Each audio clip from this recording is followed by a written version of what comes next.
what time it is, nigga. Better watch how you step in. Yeah. But that was my niggas.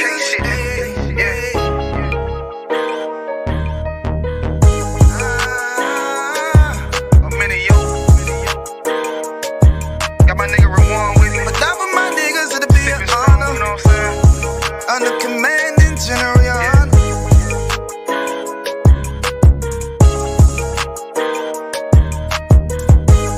That for my niggas, it'll be an honor and a blessing.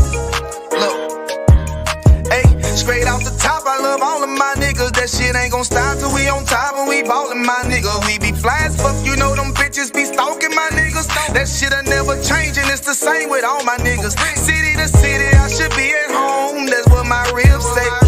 But bitch, I'm grown, I'm in these streets and closed caption. Niggas know we bout that action. If a nigga play with me, then my Hakim gon' let him have it. Hey, think you the shit, this truth the shit. Nigga play, I let that Ruger hit.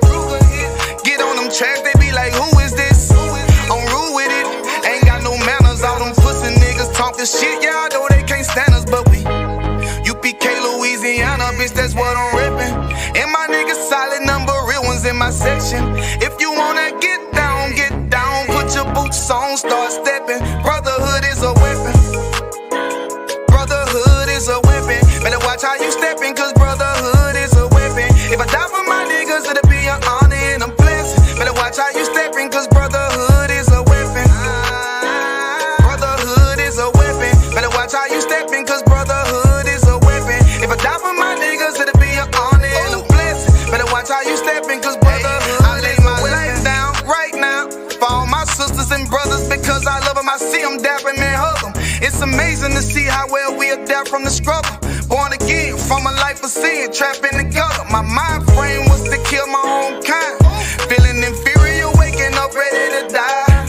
Run with them killers, so it's just a matter of time. For why take your life or let you take mine? That's when I realized the slaves killing slaves, while the white man live to get old. We in them graves, shit got me feeling played. I opened the Bible, went through them records, found out we was royalty, a nation to be respected. But in this world we rejected, we hated for our complexion. Still fighting to get accepted, we hear the truth and reject it. But love is getting corrected, and all my niggas correct me. The commandments, the foundation we erected. Brotherhood is a weapon. Brotherhood is a weapon. Better watch how you steppin', cause brotherhood is a weapon. If I die for my niggas, it'll be an honor and a blessing. Better watch how you steppin', cause brotherhood is a weapon. Brotherhood is a weapon. Better watch how you steppin', cause brotherhood is a weapon. If I die for my niggas, it'll be an honor and a blessing. Better watch how you steppin', cause brotherhood is a weapon. Hey, hey. Hey, hey.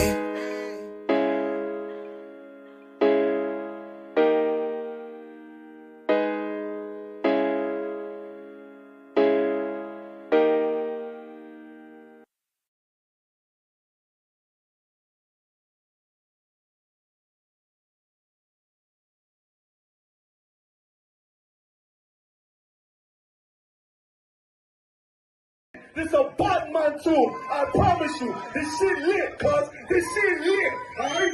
Run that joint.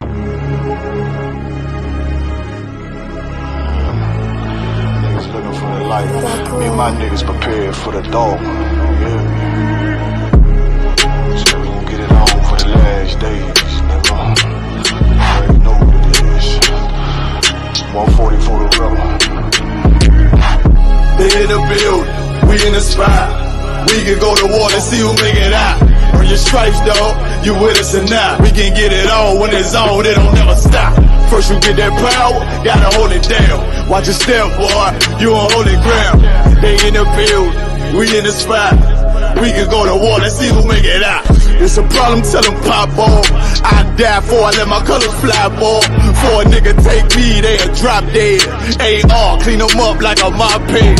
Say he cool, he bad, he really so tough. They like, damn, look what he did to Billy go rough. Little bitch think she Kiki Palmer, silly hoe. She know I'm that bull, but I ain't from Philly though. From the city where they say about that ribbon like petty poops. Know them niggas plotting, gotta deal with me. Can't catch me slipping, got to steal with me. Just left Alabama, bought a chopper from watch me, he'll real move. He made my feel the blade. Leave them all bruised, come through like a plague. Rebel off the leash like a dog out the cage. Call me Johnny Blaze on One West May. Watch your step get stretched like a limousine. So my brother bring that blade back wet. That's my enemy. Little nigga, this that cult need to talk. Niggas know I got blood in my cup. I just sip it like it's grenadine. They in the building, we in the spot. We can go to war and see who make it out. On your stripes, dog, you with us or not. We can get it on when it's on, it'll never stop. First you get that power, gotta hold it down. Watch your step, boy, you on holy ground. They in the building, we in the spot. We can go to war, let's see who make it out.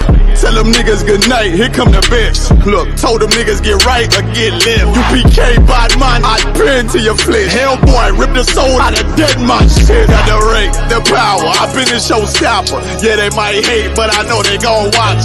Zone on lock, and you know the flow prop. Iced out, got the drip out of David Jones lock. Know I got the plan, they say that you the man. No shit, Sherlock, I'm the one you heard about. Burn down the building, let them all watch. Throw that One West up, then I swerve out. Sick with this shit, I do not need a detox. He don't watch a step, blow him out them Reeboks. We taking over, I'm sending the word out. Can't see me, little nigga, I put you in a bird box. Look, it's One West practical, gladiator, maximum. Creep on them slow, but that Glock fire rapid. All I want is more power, more straps to blow. Ain't got excuse for no car, he gon' have to go. They in the building, we in the spot.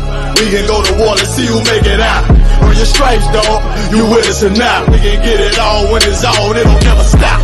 First you get that power, gotta hold it down. Watch your step, boy, you on holy ground. They in the building, we in the spot. We can go to war, let's see who make it out.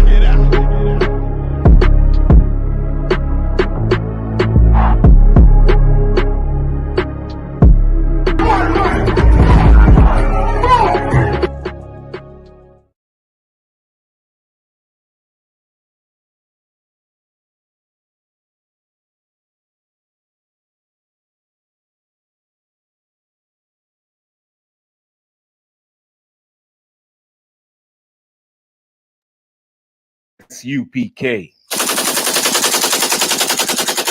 You know what it is? Make sure you log into I.S.U.P.K, cause all going up. We got the twins here. Everyone's inside. Man, know what it is, man. Don't know. Make sure you log in, subscribe. Here's the information here. Yes, my brother. Don't know. We want no cowards in a gap, on the neck, we man to die. We want no cowards in a gap, on the neck, brother slide. We want no cowards in a gap, on the neck, we man to die.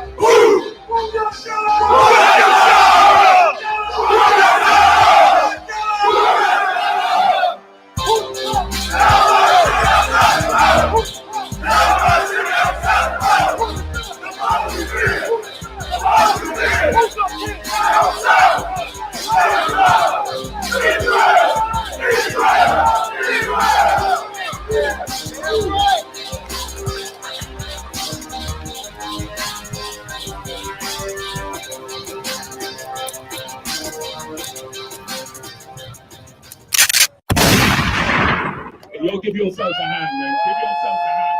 Beautiful black people, man. Give me just a few minutes, but I ain't gonna take too long. Beautiful black people, man. I travel all over the world. My name is Captain Mashak. I'm under the Israelite School at UPK under Commander General Yahanna. I go to the States, I go to the Caribbean, I come to England. And I see the same thing all over. Everybody here from the Caribbean, right? More times. You know, our foreparents caught, killed, and was hung and burnt and lynched.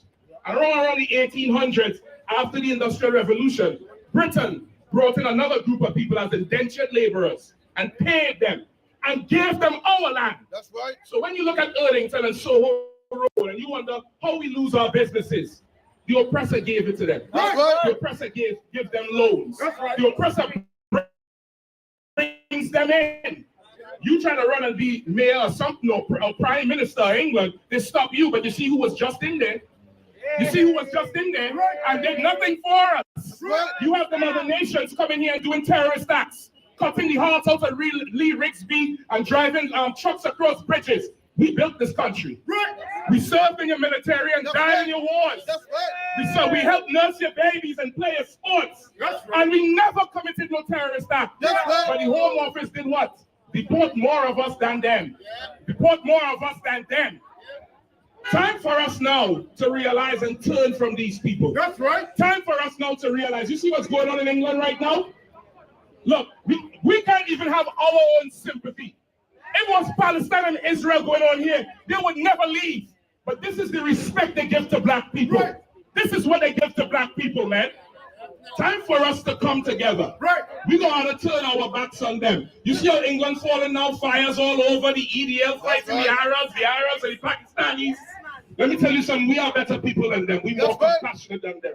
Black people, I want you to do one thing from here on out.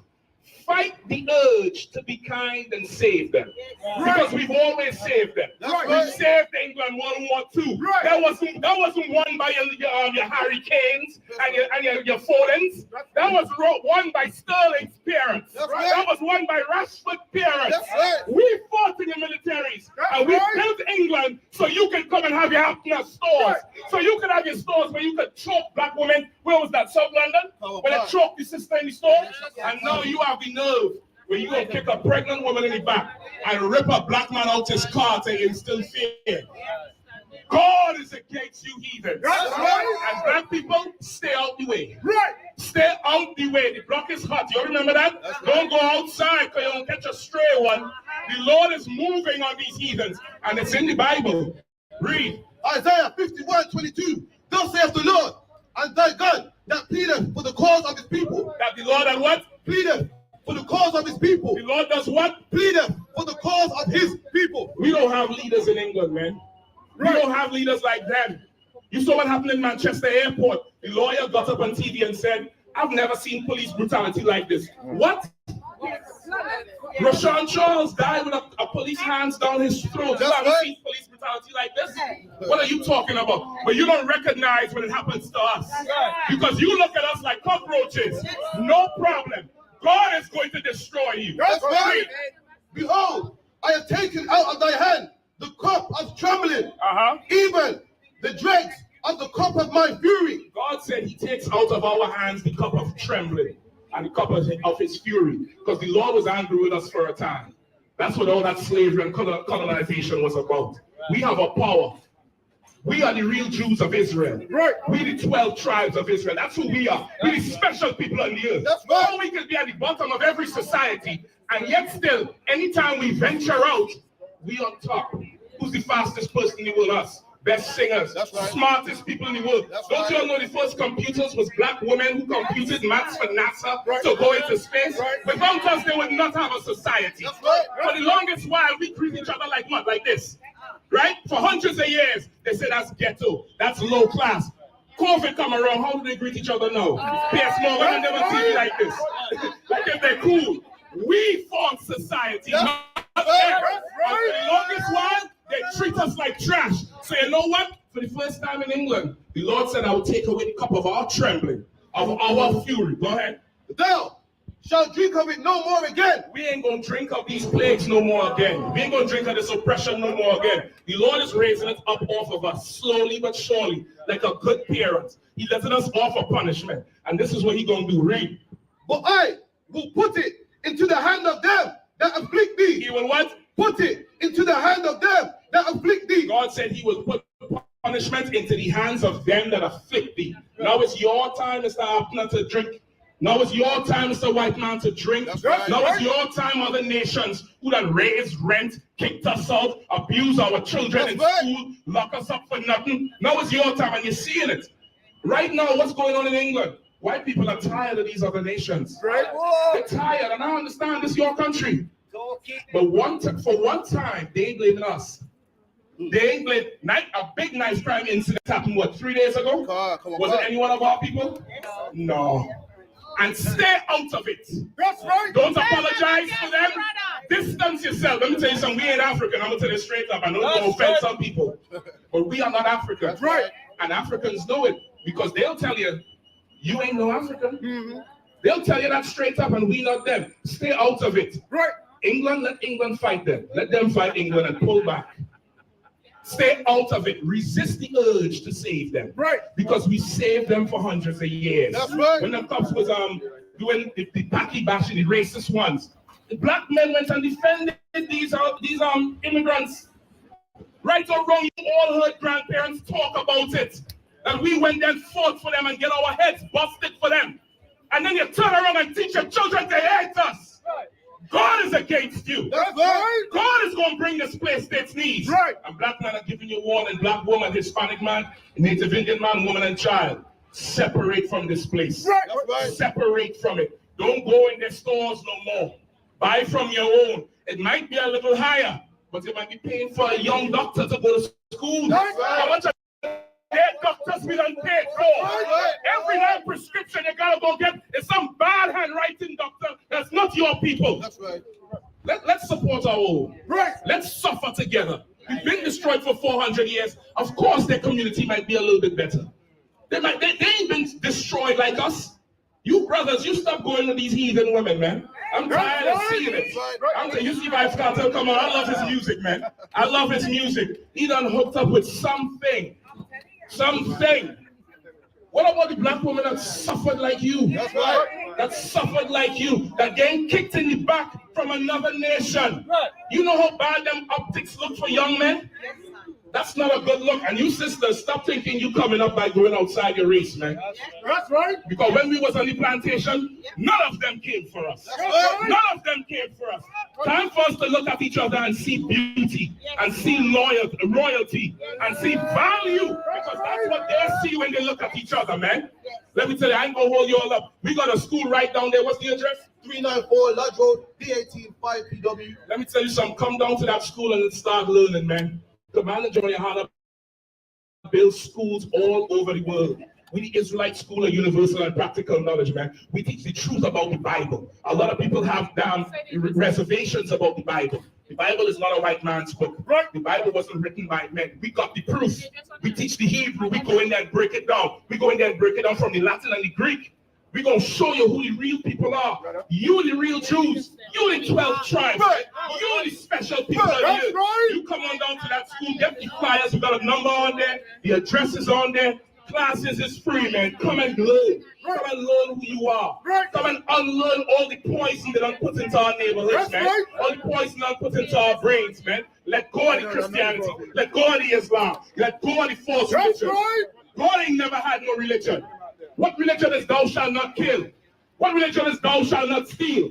What religion is man shall not lay down with man like he lay down with a woman? That ain't religion. That's laws. And just like how you have rules in your house for your children, God gave his children rules. And we are God's children, man. You come on down to the Israelite School of I.S.U.P.K, man. We right down in Birmingham. We got locations in Manchester. We got locations in London. Tomorrow we're going down to Gloucester to raise it up again. Because nobody raising us up. Everybody beating us down. They want to blame us for everything. We the immigrant problem, so deport us. We wasn't a problem when we built your country after World War II. We wasn't a problem then. We wasn't a problem when we winning football games for you. We wasn't a problem then. England can't win a damn game without black people playing. If we such a problem, stop all them black boys from running. Let me see what you do. You wouldn't do nothing. All the track team, everything we in the Olympics right now, look at the black people who running for the oppressor's country. We have to separate from these people, man. You the real special people of the earth, man. You the salt of the earth. That's right. Even in our destruction, we pour. We're at the bottom of the society, and we still control the culture. They all want to be like us. They all try to rap and talk like us and walk like us. Whatever happened to being proud of being a hop now with the dress on and talk like you? That's right. Don't try to be me. That's right. And then turn around and try to act like I ain't nothing. That's right. And then want to hate me for it. And then want to attack the most vulnerable of my people. Yes, that don't stop. That don't stop today. You ain't gonna look at no black woman and think she ain't got no backing. She got all the backing in the world. That's right. All the backing in the world. Because I know if one of your people get hurt by ours, you would seek to hurt us. Right. We don't want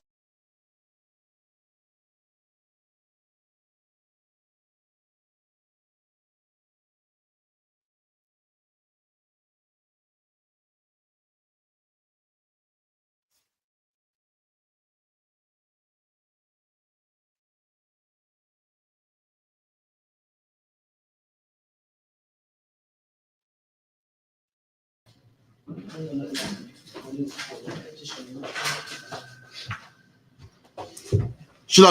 you hear me, Akim? Another one, can't, sir.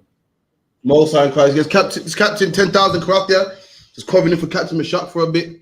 You know what I mean? Captain Mashak will be with us shortly. And make sure you log into I.S.U.P.K UK on Facebook, Instagram, TikTok, Periscope. If you want to see more videos like that, that's where you got to be. That's where you find them, man. You find them at that channel there. Some powerful speaking. If you want to see the end of that speaking, make sure you log into I.S.U.P.K United Kingdom. We got content on Periscope, Instagram. What else we got? TikTok and the whole nine, man. Make sure you subscribe, get these powerful lectures, join the UPK, come in, you're all black, do your 90 days. You know what I mean? Put your name on the register. We got a feast day coming. When's the feast day, Akim? The 2nd of October, Wednesday. 2nd of October. When? It's Wednesday, the 2nd of October. Wednesday, the 2nd of October, 7 o'clock sharp. That will start. Make sure you come through, man. As you can see, the Lord is breaking this place down. England ain't what it was. Listen, if you come to England now, listen, you missed it, man. So like it's over now. Right. Everyone, remember back in the day, people say, "Yo, I made it. I come to England." If you come now, you've missed it, man. Now, if you come now, you missed it. You missed. Hey, listen, who remembers when the government used to pay for you to go to college? What's it called again? EMA. Listen, if you come now, you missed that. You missed the NHS. The NHS will come and do a home visit, man. Back in the day, doctor will come to your house. If you come now, it's a wrap. England's done now. You get me? England used to be a nice place where a man could make a decent money and a decent living. So like I'm lying. So like not for black people. What I'm talking about? England's always been a horrible place for black people, but it weren't as bad. If you come to England now, listen, you've missed it all, man. England's a horrible place with riots everywhere, rumors of riots kicking off everywhere. Every minute the EDL and then the Indian man them and oh god, it's crazy, man. It's crazy. It's crazy. EDL's fighting, beating up any black men to see. How come every video I'm seeing is the EDL beating up a black man? And the black men ain't even the immigrants. We're not even the ones causing the problem. We're not the ones teething all the money out of the country, but yet they're beating up us, man. So it's how it is. And any Indian man's beating up any white man, which is crazy, man. Now, what are you supposed to do? You're supposed to separate and not join, man. That's what you're supposed to do. Someone give me that in Leviticus, with the laws that have severed you from amongst other nations, man. Someone give me that one. I think it's 26 is right.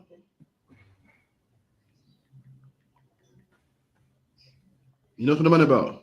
Can't, sir. Leviticus chapter 20 and verse 26. And he shall be holy unto me.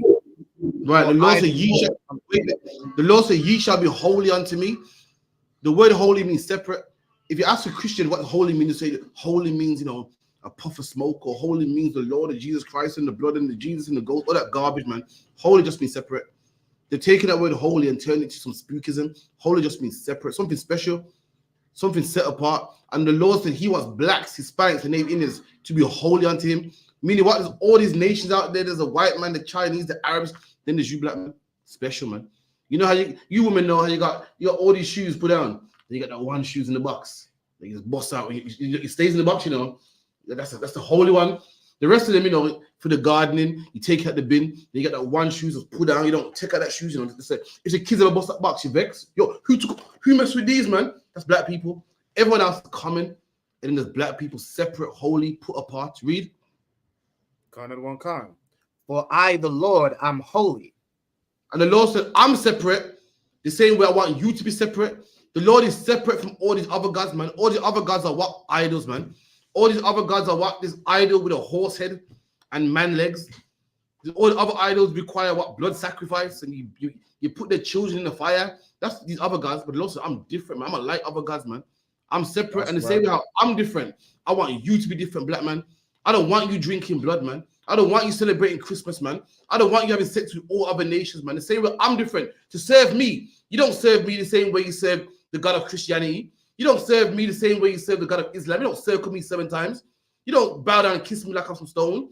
The Lord said, I'm separate. And the way I'm separate, I want you to be separate too. I want you to be different also. I want you to be set apart also. Read. And have severed you from other people. And this is how you know, this is defining the word holy. The Lord saying you're holy because of what? I've severed you from other people. Severed. If I sever your arm, it means I cut your arm off. The Lord cut us off from other people. That's why we're holy. That right there explained how we're holy. We're holy. Why? Because we're set off. We're cut off. We're separated from other people. All the other nations drink blood. All the other nations have blood sacrifices. All the other nations have sex with men, cat, rat, and dog. But then there's us. We don't do that. That's not what we do, man. We are set apart from other nations. You feel me? Shalom, sir. With that, I'm going to pass it on to Captain 13,000, Captain and Priest. I'm shot my yam. Captain up.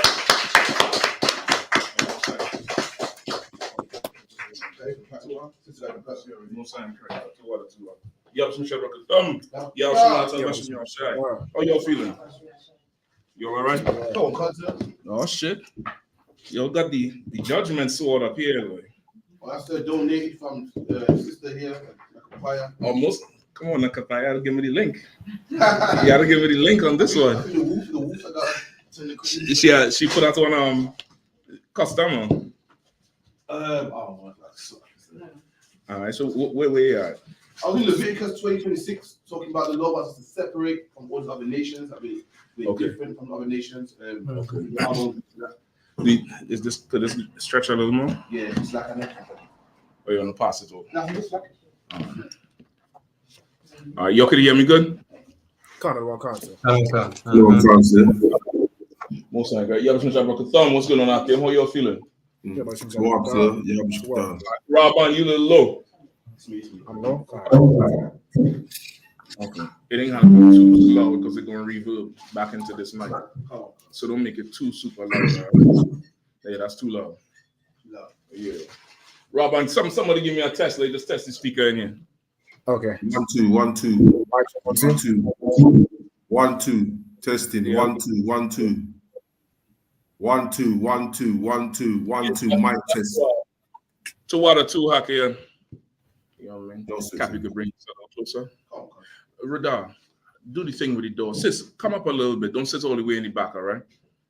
You're getting the habit too. You'll fill up the chairs up front. Don't spread to the back. All right, open the windows and the door. Is the door in the back open? All right, no sweat. Same thing like last week, all right, Radar? And them windows on top. All right. You could move that chair with the next to it, Radar. You can move the chair right next to it. Yeah, you could put that where the brothers' chairs is. Nah, there's space up front. There's space up front. Maybe next to the drinks. These drinks rows, slide that over. Yeah, that's it right there. Take your time. Take your time with it.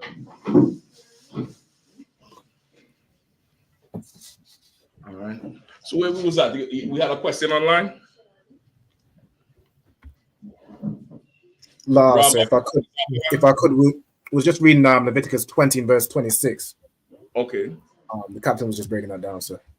Okay, no sweat. Captain, was there a reason you was breaking it down? Yeah, I was saying also too, this outstanding gift from Captain Karathi and his rib to water. I appreciate it. I appreciate all the gifts. I ain't drinking this without you all, though. So if you all ain't partaking, I can't open it, and I would like to open it, please. You know what I mean? Is y'all with me? You brothers online, I'll take some sips for you all right? That's what 1, 2, 3. All right, I got you all right? Don't worry.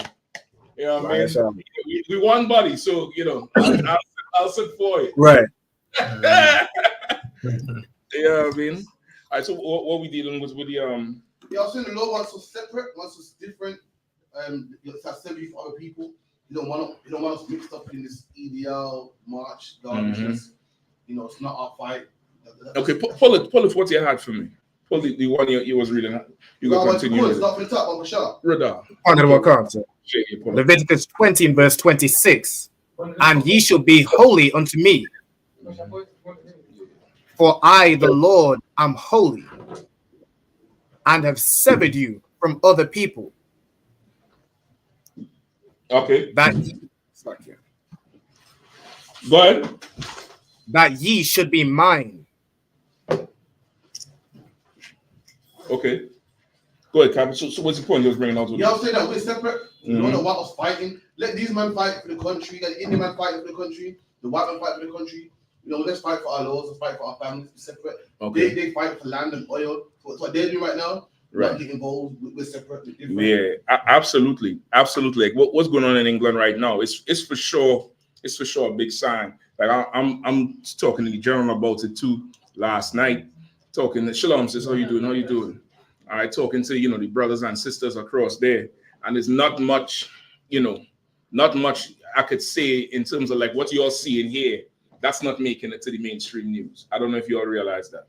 Like what you're seeing on your Facebook and your TikTok and your Instagram, all those good videos that you're seeing. When I say good videos, meaning it's coverage of stuff you're not seeing on BBC and stuff. That's making it out, in the other aspect of social media, but not on the mainstream media. So I don't think people have a real feel or a good grasp for what's really going on in England and what it really means. You get the point? I don't think that part is really there. A good grasp and a good feel for what it really means. So definitely we're going to go into it tonight. We're going to get a better understanding of it. And what does it mean for us? What we should be doing, how we should look at things concerning it. All right. But first, I definitely want to get your questions, whatever questions you all have, and any topics. Go ahead, sis. I wanted to break down on it. I wanted to get it become right. It's Genesis 31 and 19. And I just wanted to ask if, why did she take her father's things like idols? Did she believe as well? Okay, let's get. I ain't too sure what you're talking about. Let's get. I don't have it in memory. Let me. Somebody grab for me Genesis 31 and 19. Whoever have it, go ahead and read. All right.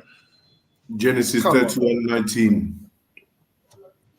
And Laban went to shear his sheep, and Rachel had stolen the images that were her father's.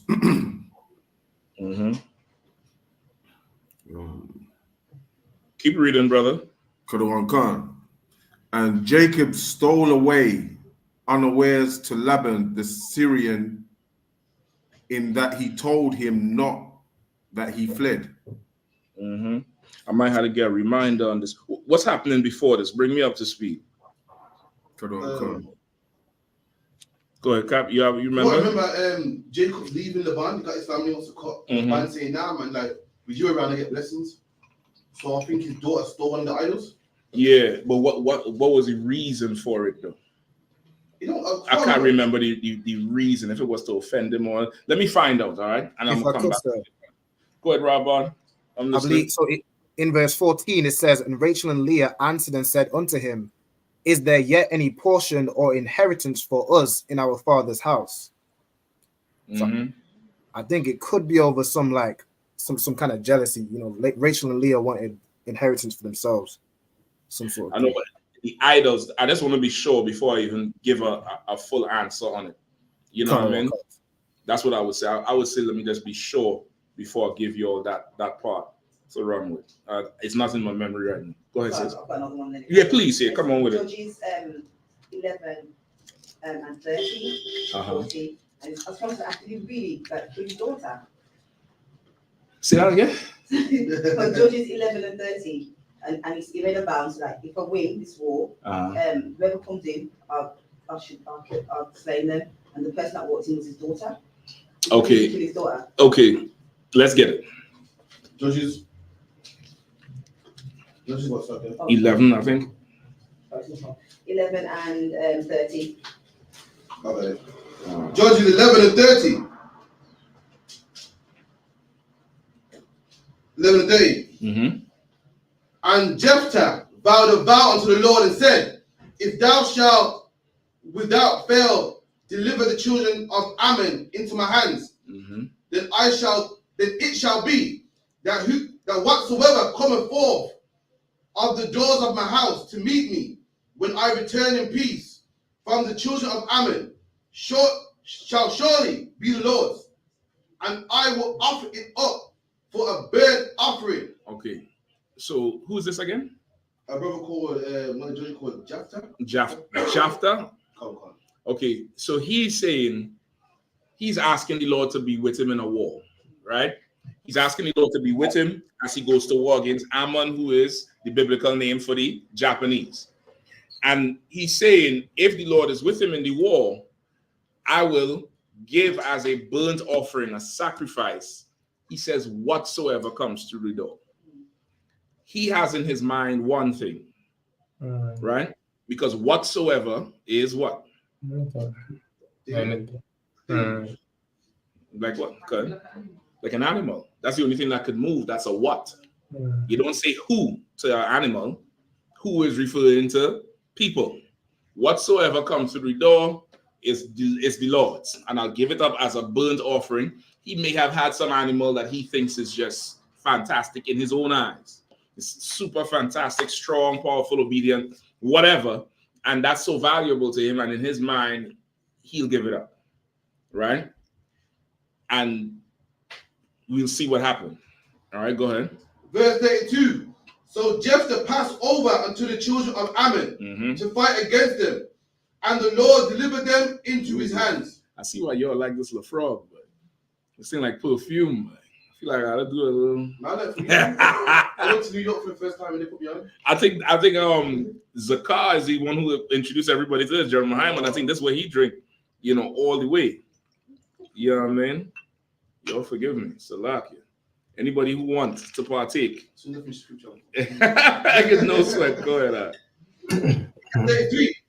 And he smote them from Aurora, even till thou come unto Minneth, even 20 cities, and unto the plain of the vineyards, with a very great slaughter.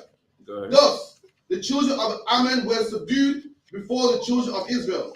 And Jephthah came to Mizpah unto his house. Were you at Judges what? 11? And 34 now. Okay, go ahead. And Jephthah came unto Mizpah, unto his house, Salakia. And behold, his daughter came to meet him with timbrels and with dances, and she was his only child. Okay. Beside her, he had neither son nor daughter. And it came to pass, when he saw her, that he rent his clothes and said, Alas, my daughter, thou hast brought me very low, and thou art one of them that trouble me. For I have opened my mouth unto the Lord and cannot go back. And she said unto him, My father, if thou hast opened thy mouth unto the Lord, do to me according to that which proceedeth out of thy mouth. For as much as the Lord hath taken vengeance for thee of thine enemies, even of the children of Ammon. And she said unto her father, Let this thing be done for me. Let me alone 2 months, that I may go up. All right, stop right there. So, your question was what? So, did he have to kill his daughter? Because he he's sad. Why was he sad? Yeah, he was pained.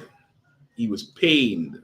I believe that's just the air. You could double check it though, but I believe that's just the wind because it's just flowing through from the back, right? It's the pain of it because that's his only daughter. He doesn't have other children that he can give up. All right. He was expecting to have something else come through the door so that he could now give it up and show it to the Lord that, he's willing to part with this thing. Right. So the daughter came through the door. You asking if he killed his daughter? Yes, he killed his daughter. No, I'm joking. I'm trying to see the look on her face. No. He did not kill his daughter. All right. This is what happened. Go ahead. Oh, God. Where you reach now?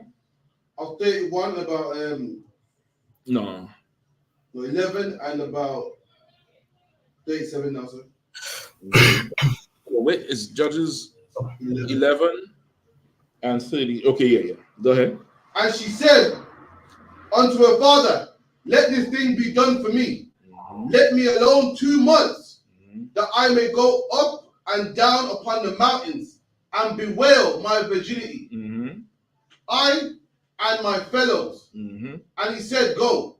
Right. And So she asked for time to go mourn because something about to happen to her that neither she expected it, and surely her father did not intend this to happen to her.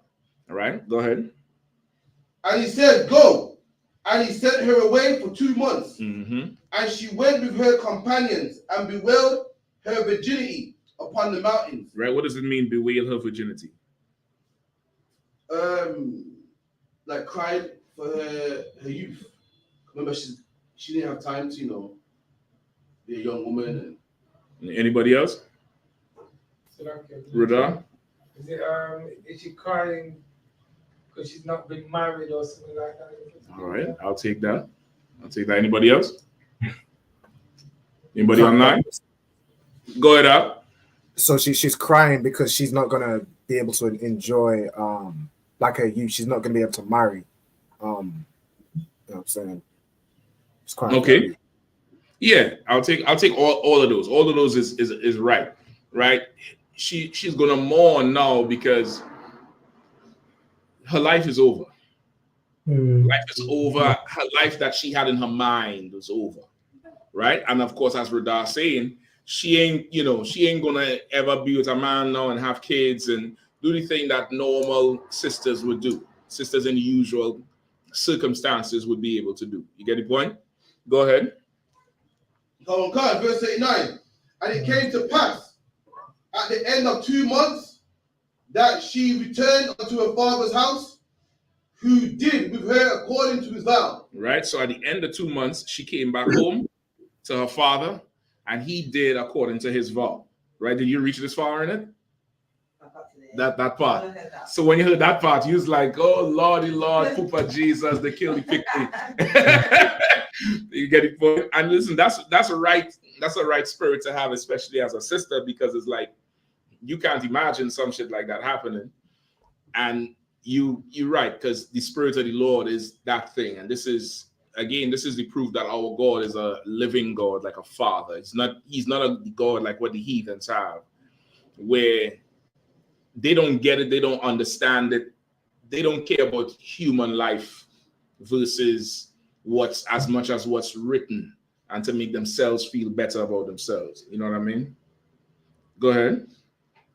God, he had vowed, and she knew no man. And it was a custom in Israel that the daughters of Israel went yearly to lament the daughter of Jephthah, the Gileadite, 4 days in a year. Read that last 39 again. And it came to pass at the end of 2 months that she returned unto her father, who did with her according to his vow, which she had vowed, and she knew no man, and it was a custom in Israel. Right. So she now entered into the service of the Lord. You get the point? Like a sister who comes into the service, into serving the Lord, she doesn't marry. You get the point? She just, like it could happen like that. Like the sister Anna, right? Anna had a young husband, had a husband when she was young, and the husband died, and she did not marry again. All she did was come and serve the priest, be around. She was there when Christ came to get circumcised. All right. Go ahead. So what's so sad about that? Say again? Like, what's so sad about that? Why was it so sad? Because she's taken away. You get the point? Because she's taken away. Come on. Could a precept be to that? In Samuel's mom said, "If you give me a baby, I'll give him to God." And every year she go check him at Eli's temple. That same thing. It's the same premise of it. Just think like you ain't having, you can't do that no more. Like what you're doing right now with him, you can't do that no more.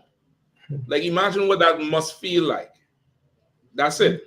And you can't, there's so much other things you're gonna miss. You're never gonna get to marry this daughter off. You're not gonna see her with her children. It's done. Go ahead. I know what it means. What was he thinking making such a vow? He wanted to get the Lord on his side, and he wanted to show the Lord that whatever that's valuable to him, he's gonna give. So don't think so much what was he thinking. This is what you need to learn. Give me Romans 15 and verse 4. All right, Romans 15 and 4. Quickly, whoever have it, let's go ahead with it. The book of Romans, chapter 15 and verse 4. For whatsoever things were written aforetime were written for our learning. Right, read it one more time. For whatsoever things were written aforetime were written for our learning. Go ahead.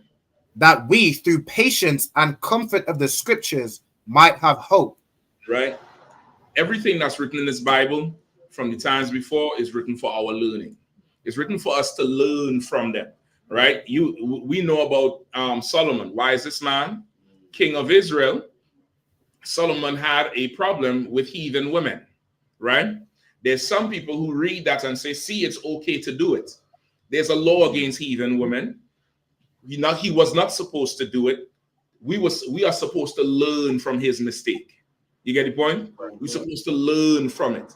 Everything that was written aforetime was written for our learning, so we will have hope in the future. So we now can live and not be doomed. You get the point? And not make the same mistakes our foreparents made. So what's to learn from this thing here? Come on, sis. But be careful what you say. Yeah, watch your mouth. Watch your mouth. You get the point? Give me in the New Testament, give me what Christ said, it's the swear one. You swear not on the temple. Mm-hmm. Matthew 23. I got Matthew 5:34. No, that's probably what I want. 5:34. Mm-hmm. The book of Matthew 5:34. Sorry. Yeah. Matthew 5:33. Have ye not heard that it has been said by them of old time, thou shalt not forswear thyself, but shalt perform unto the Lord thine oaths. But I say unto you, swear not at all, neither by heaven, for it is the Lord's throne. Right? What you want to understand with the Bible, there's the spirit of the law, there's the letter of the law. There's what's written, and then there's the spirit of what's written. Right? It's like if you tell your children, be in by a certain time. You get them at a certain time to be in the house. Do you want to punish them for being out? What's the spirit of being here when the street light come on? What's the spirit behind that? So like you said, go ahead. Obedience. No, you're right, but that's not what I'm talking about. Sis?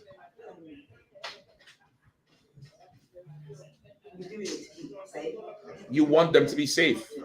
You don't want to just have an excuse to punish them, but that's what a kid thinks. A child thinks they just, I don't know why they don't just let me be. They just want to, they're fighting me down, blah, blah, all kind of thing in that child mind. They don't understand the parent sees danger that they don't see. You get the point? The parent, because the parent is older and done live longer, the parent has done seen where this thing could go. They think to a child, you're being out in the street, you're doing some wild nonsense. So what if the police chase you, you get locked up and you come home tomorrow? Parents understand you don't have to come home tomorrow. Parents understand that depending on the judge, you could get a charge that lasts years. Depending on your height and size, you could get charged as an adult. I don't know how it is here in the UK, but in the States, that's how it is. You might be of a certain age, but if you 6'4", they want to charge you like an adult. You get the point? Parents understand those type of situations. So they'll say, be in here by this time. Now, in that, the spirit behind it is everything we just described. Somebody listening will just think, if I'm not here, I'll get punished. They don't think, if I'm here, I escape all of that thing. They don't think, if I'm here, I'm safe. They think, okay, and most kids, you hear that rule, do you come in, let's say the lights come on at 8. Do you come in at 7? What time you coming? 7:59, 59. She said 8. So 7:59, 7:59, 58, 59. Open the door, you walk in. I'm here because in your mind, you think you've beaten punishment. You don't understand this is saving your life. You don't get it. So there's a spirit behind it. So now read what you have again. God. But I shall say unto you, swear not at all, neither by heaven, for it is the Most High's throne, nor by earth, for it is his... No, hold on, 33. 33. Yeah, start with 33. Again, ye have heard that it have been said by them Mhm. of old time, that thou shalt not forswear thyself, but shall perform unto the Lord thine oath. Right? Don't forswear yourself, meaning it's like don't renege on your oath. Don't forswear yourself, but perform your oaths you make to the Lord. Come on. So it's like, so if I know she wouldn't, I'm glad she never, because she Mhm. should be obedient. But what if she said, I'm not doing that? What do you mean? Like, what if she said, I don't want to, I didn't say I wanted. You know, like, you know what I mean? So Okay, you saying that because you saying that because we live in a society that comes from slaves. Yeah. Right? We live in a society that comes from us being oppressed. And now we have in our mind something called free will. We have in our mind, well, that's not what I want to do. We have in our mind that I'm my own person and blah, blah, blah. This here, this life is honor and sacrifice and family. Reputation means everything. That's what this is. And also, what we're reading about here is a life where obeying the Lord, obeying the oaths, obeying the laws comes with a blessing and a curse. Her saying, I ain't doing it, will mean what for the father? What would that mean? I don't know what would happen, but it's not good. Because It would mean he's breaking his oath. Yeah. You get the point? He had to honor the oath. That's just it. It's like a Nazarene vow. The Nazarite vow, you bring the baby to the priest and you you promise this baby to the Lord until this baby is an adult. This male is an adult. No razor gonna touch his hair. He can't cut his hair. He will not partake of the vine, meaning he's not gonna drink alcohol, wine, whatever. I forget the other things that go with it. But he's gonna be separated unto the Lord. What if that child say, I ain't gonna do it? That can't happen. My father made an oath. And the whole and the whole spirit of it is, remember, Abraham made an oath before there was any nation.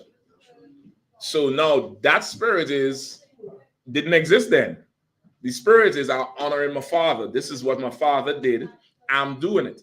Today's spirit, and this is not you, but just in general, today's spirit is, whatever. I'm not beholden to my people, and I'm not tied to my father. I'm not tied to this house. I'm not tied. That's the spirit today. You get the point?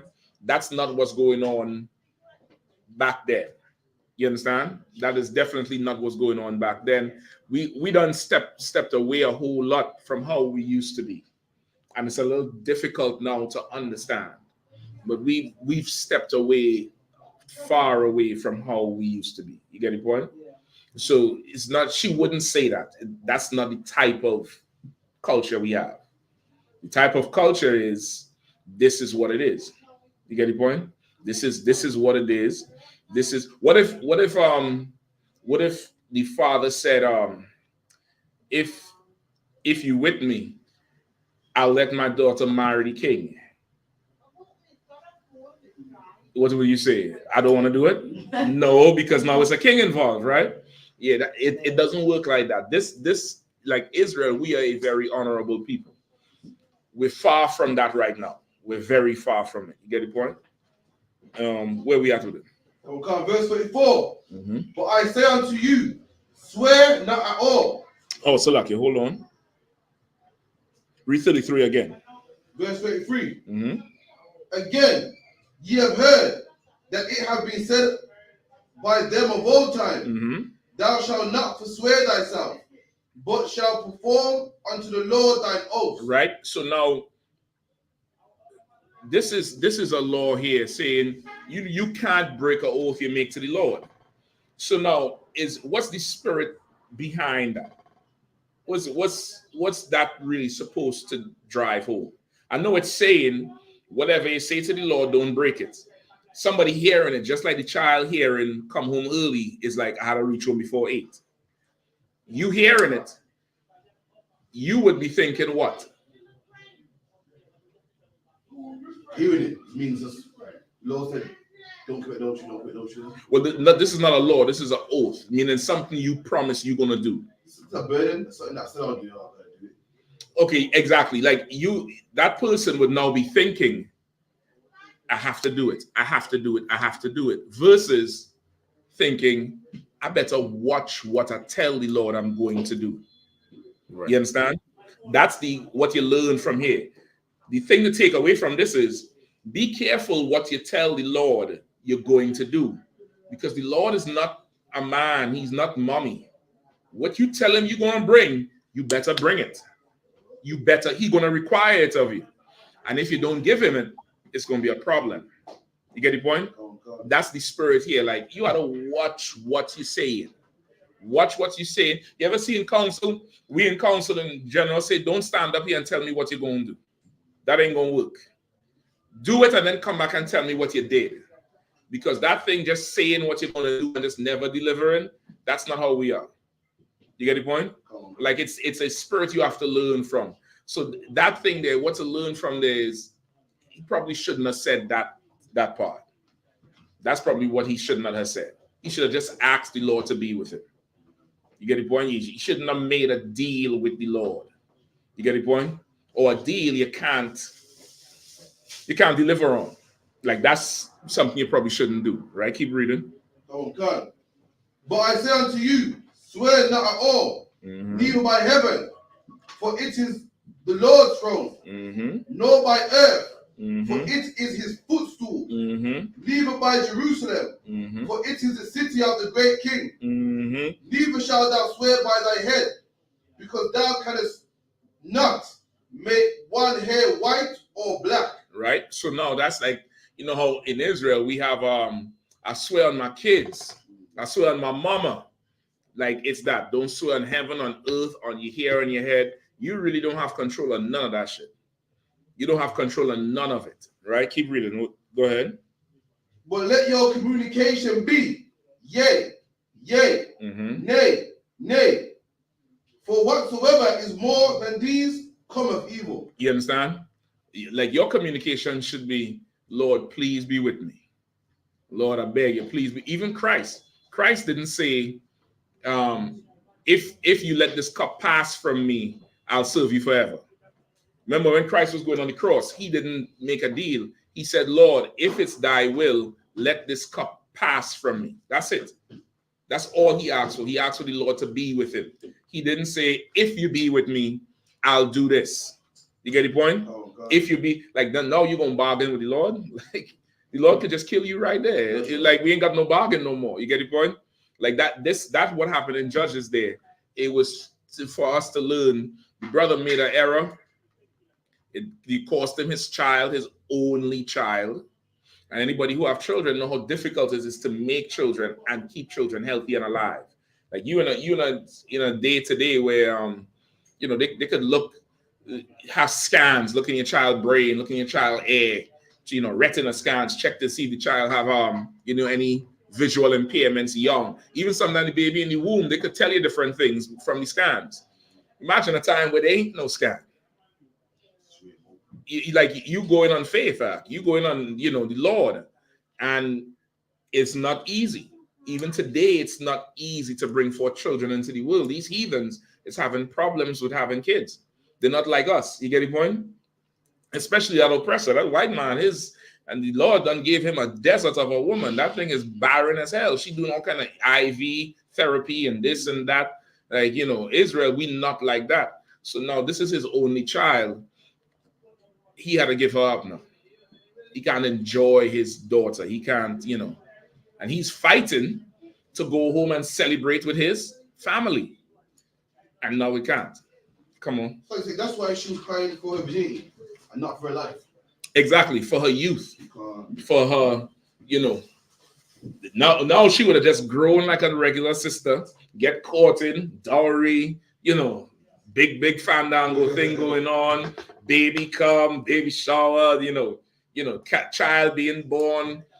She ain't getting none of that now. And remember, this is a time where that is the achievement for a sister. That's, you know, valuable. That's something that's like, I need to be married and have children. Just think of Leah and Rachel, right? Is it them two, right? Yeah, Leah and Rachel, right? Just think of them two, where, you know, getting married was such a, you know, that was a huge thing for them. That was a big deal, and bringing forth these children. And remember, they had the deal where they switched with the mandrake, so he could have Isaac for one night, right? Or Jacob for one night, Salakia. You understand what I'm saying? It was a huge deal. So imagine missing out on that. It's hard to think today, because you could go, you know, run in the Olympics, become prime minister, president. You have a whole lot of other things that's really not fulfilling. It's vanity. It's absolute vanity, because at the end of the day, them achievements is not, you know, looking at you with love. You know what I mean? That sister who I think she's a Benjamin, she run for the States, Gabriella Douglas or something like that is her name, or Thomas. You know, they say she graduated Harvard at 22. She just finished her master's, I think, a year and a half ago, and she just had gold medal in the Olympics at 27. Now that's a whole lot of achievement. Then doctorate is not going to look at her like your children look at you. That gold medal ain't going to do nothing in 5 years. Can't bring you no achievement. Can't come and say, mommy, look at this. You get the point? There's something that's the Lord done wired us with, that the way we live right now, that thing is overshadowed, which is building that family. That's the main and most important thing in life. Building that family, and building strong families turn into what? Who knows? Building strong nation. Building a strong nation. Go ahead. Who was going to say it? Is that one? Oh, so like, yeah, I was just saying strong cities. Making a building a strong city, building a strong nation is going to go through there. Now, from that, you could have your doctors, your lawyers, everything else. But what do we have today? We have doctors, lawyers, and no strong families. None. It doesn't exist. You get the point? It's not predominant.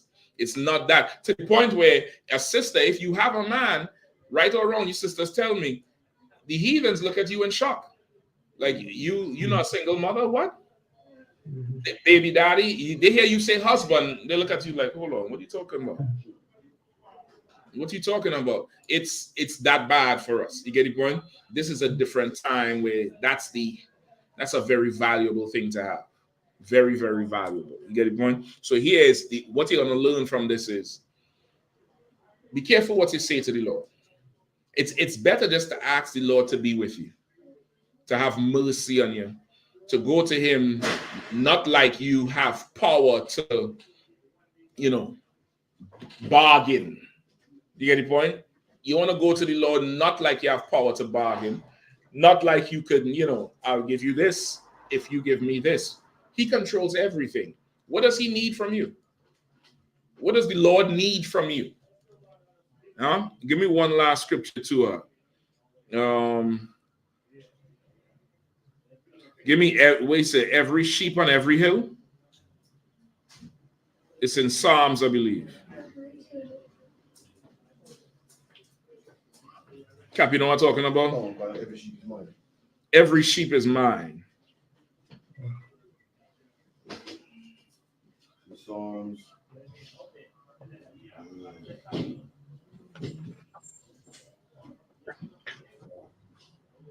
Psalms 50. 50? Psalms 50 and 10. All right, somebody grab that for me. Psalms 50 and 10. I've got Psalms 50 and 10, right? Yep, let's try that. Psalms chapter 50 and verse 10. For every beast of the forest is mine. Mm-hmm. And the cattle upon 1,000 hills. Verse 11. Mm-hmm. I know all the fowls of the mountains, and the wild beasts of the field are mine. Mm-hmm. Go ahead. Verse 12. If I were hungry, I would not tell thee. For the world is mine, and the fullness thereof. You understand? Like, if the Lord hungry, he ain't coming to you like how we go to each other. Hey, Slack, yeah, what you make to eat? I come in there and eat a plate before I go home. You know what I mean? Like, the Lord he's not depending on you to feed him. He could do all this. So for you to say you're going to bargain with him, that's not wise. Knowing he control everything. Like, you leave it to chance whatsoever walk through the door. The Lord can make anybody walk through the door. Anything walk through the door. The brother didn't consider that part.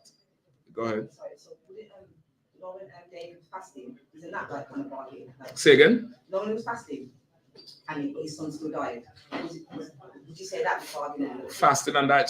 Oh, slow down. Who was fasting? Remember David was fasting because he slept with the man's woman. Uh-huh. So he was fasting because he had a baby on the way. Right. He died. Okay. So would you say that was kind of like trying to bargain? That's a different type of bargain. That bargain is begging. That was a plea bargain. That's begging. Say that again now. Lucky other one. That was a plea bargain. Yeah, that would be a plea bargain. That was begging mercy. That was begging mercy by afflicting your own soul. And in a situation like that, there was what David did was heinous. There's nothing he could have did to stop it.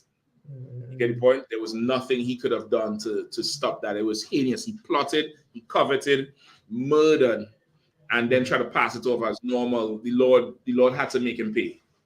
The Lord had to make him pay for it. You get the point?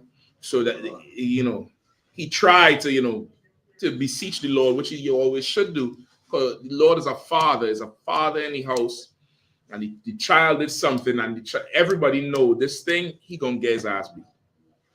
You should still beg. You should still fall on your knees and pull the pants and no, daddy, no, and all that crying and kicking and screaming. And you should. Sometimes it's like, well, this child's going through hell already, going in bed. But then there's other times I don't give a damn about that screaming. Save that screaming for the belt.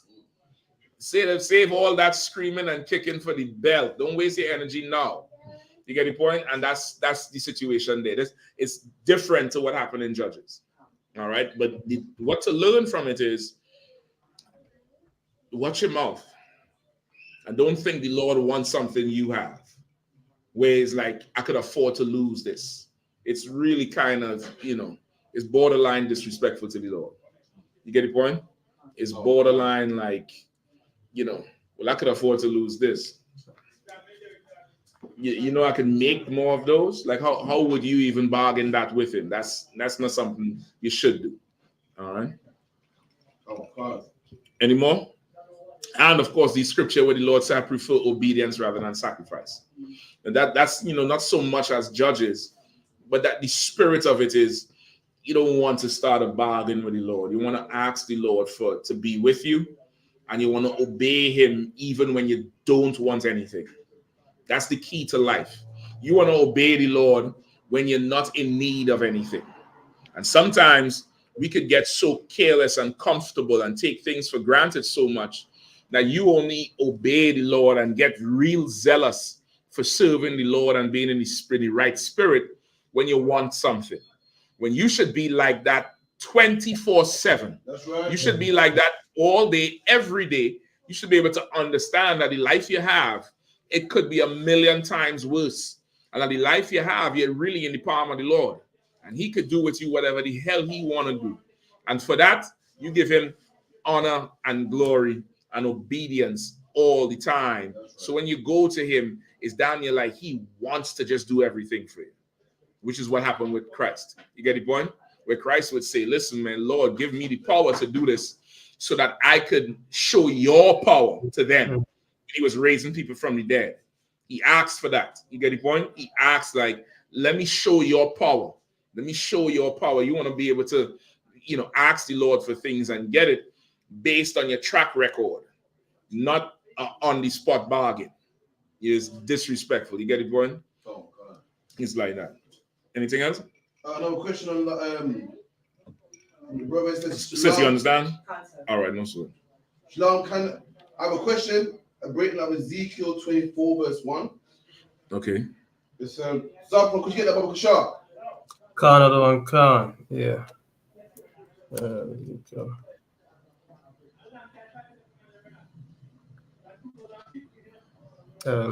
Where we at again? Ezekiel 24, verse 1. Khan, Ezekiel chapter 24 and verse 1. Again, in the 9th year, in the 10th month, in the 10th day of the month, the word of the Lord came unto me, saying, Son of man, write thee the name of the day, even of the same day the king of Babylon set himself against Jerusalem, this same day. Verse 3. And utter a parable unto Belial. On one to what? How much verse 21 to? Yeah, so this is a parable about the boiling pot. So I wanted to 24 and 13 and 24 and verse 18 as well. But it's like I want an understanding of the whole verse. Is it Whole talking chapter, about you mean? Ezekiel 24? Okay, you want the whole chapter?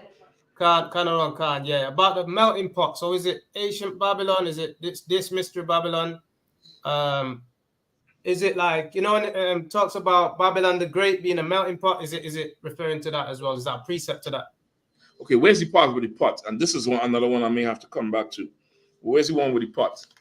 So 13 in 24 and 13 it says, in the filthiness, in thy filthiness, God, in thy filthiness, in lewdness, because I have purged thee, and thou was not purged. Thou shalt not be purged from thy filthiness anymore, till I have caused my fury to rest upon thee.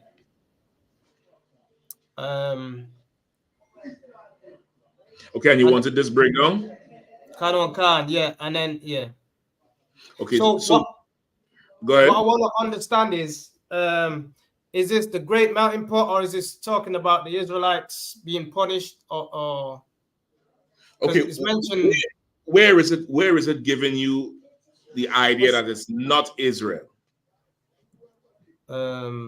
It's not giving me the idea that it's not Israel, but I don't know if it's referring to Babylon, Babylon the Great being the great melting pot also. So I'm not sure. Where is that idea coming from? The title, The Parable of the Boiling Pot. Okay, don't read the title. The title is what started coming in over years with the Bible. Okay. You want to read what it says. You get the point? Yeah. All right. So give me the first few verses. Okay. From the beginning, or? Yeah. Okay. All right. I'll go from verse 2 because I read 1. All right. Start with 1. Okay. Verse 1. Ezekiel 24 and verse 1. Again, in the 9th year, in the 10th month, in the 10th day of the month, the word of the Lord came unto me, saying, verse 2, Son of man. Don't stop to announce the verses. Just read. Just keep reading, all right? Go ahead. Son of man, write thee the name of the day, even of this same day. The king of Babylon set himself against Jerusalem this same day. Go ahead. And utter a parable unto the rebellious house, and saying unto them, Thus says the Lord God, set on a pot, set it on, and also pour water into it. Okay, so who is this talking about here? So this the Lord is talking to Ezekiel to set on a pot. He is talking to Ezekiel. Okay, who is he talking about? That's probably the better way to word the question. So I'm kind of Sisters, the pot is it's the melting pot or the pot that's throwing me off. But I think it's talking to the Israelites. No, I think the sister said she wanted a little bit. Go ahead. Anybody could get swig of it, all right? Read it again. Say again. Sister, one, please. Yeah, I think it's the pot thing that's kind of confusing me a little bit, but I think he's talking to the Israelites. Okay, based on what? Well, the Lord is telling him to do certain things. You know what I mean? Put on the pot, etc. All right, I'll take. Anybody else want to take a stab? Hold on, Cap. I'm coming to you. Anybody else? I can't see the brothers online, so you'll have to say something. All right. No. Our brothers in Israel, Adolphus last in Israel. Adolphus last in Israel. Hey, big up Adolphus last, man. Brother from DC coming through strong, man. Okay, anybody else want to take a stab? Cap? Also Israel as well, because of the rebellious house. That's what you're looking at. So to Zapon, you was right, but the rebellious house, the description of the rebellious house, that's how you know it's Israel. You get the point? Because for the house to be rebelling, it got to be that it's his. And then the house is rebelling against him. And that's who we are. Again, just think father and children. You get the point? Think father and children. This is talking about Israel. You understand? Yeah. Right? And the Babylon part is, this is just the heathens coming against Israel. Because it says in that day, Babylon came against Jerusalem. You get the point? Okay. All right. Go ahead, read verse 3. Verse 3. And utter a parable unto the rebellious house, and say unto them, thus says the Lord God, set on a pot, set it on, and also pour water into it. Gather the pieces thereof into it, even every good piece, and thigh, and shoulder. Fill it with the choice bones. Take the choice of the flock, and burn also the bones under it, and make it boil well, and let them sieve the bones of it therein. So now he's saying, put water in the pot, set it on, let it boil. Then take choice parts of the damn near describing an animal, right? So he said to gather the pieces thereof into it, every good piece, the thigh, the shoulder, fill it with choice bones. Then take the choice of the flock and burn also the bones under it. So it's like it's burning itself. It's the fuel is the same flock. The flock is in there, and it's burning itself and coming to a boil. You get the point? All right, go ahead. Wherefore? Hold on 1 second to stop one. So the goodly part, so is that the parts that the flank comes up, as opposed to the back, the young one. Yeah, when you say even the good choices, the shoulder. That's why you say the shoulder, the thigh, parts with the meat on it. All right, and go ahead.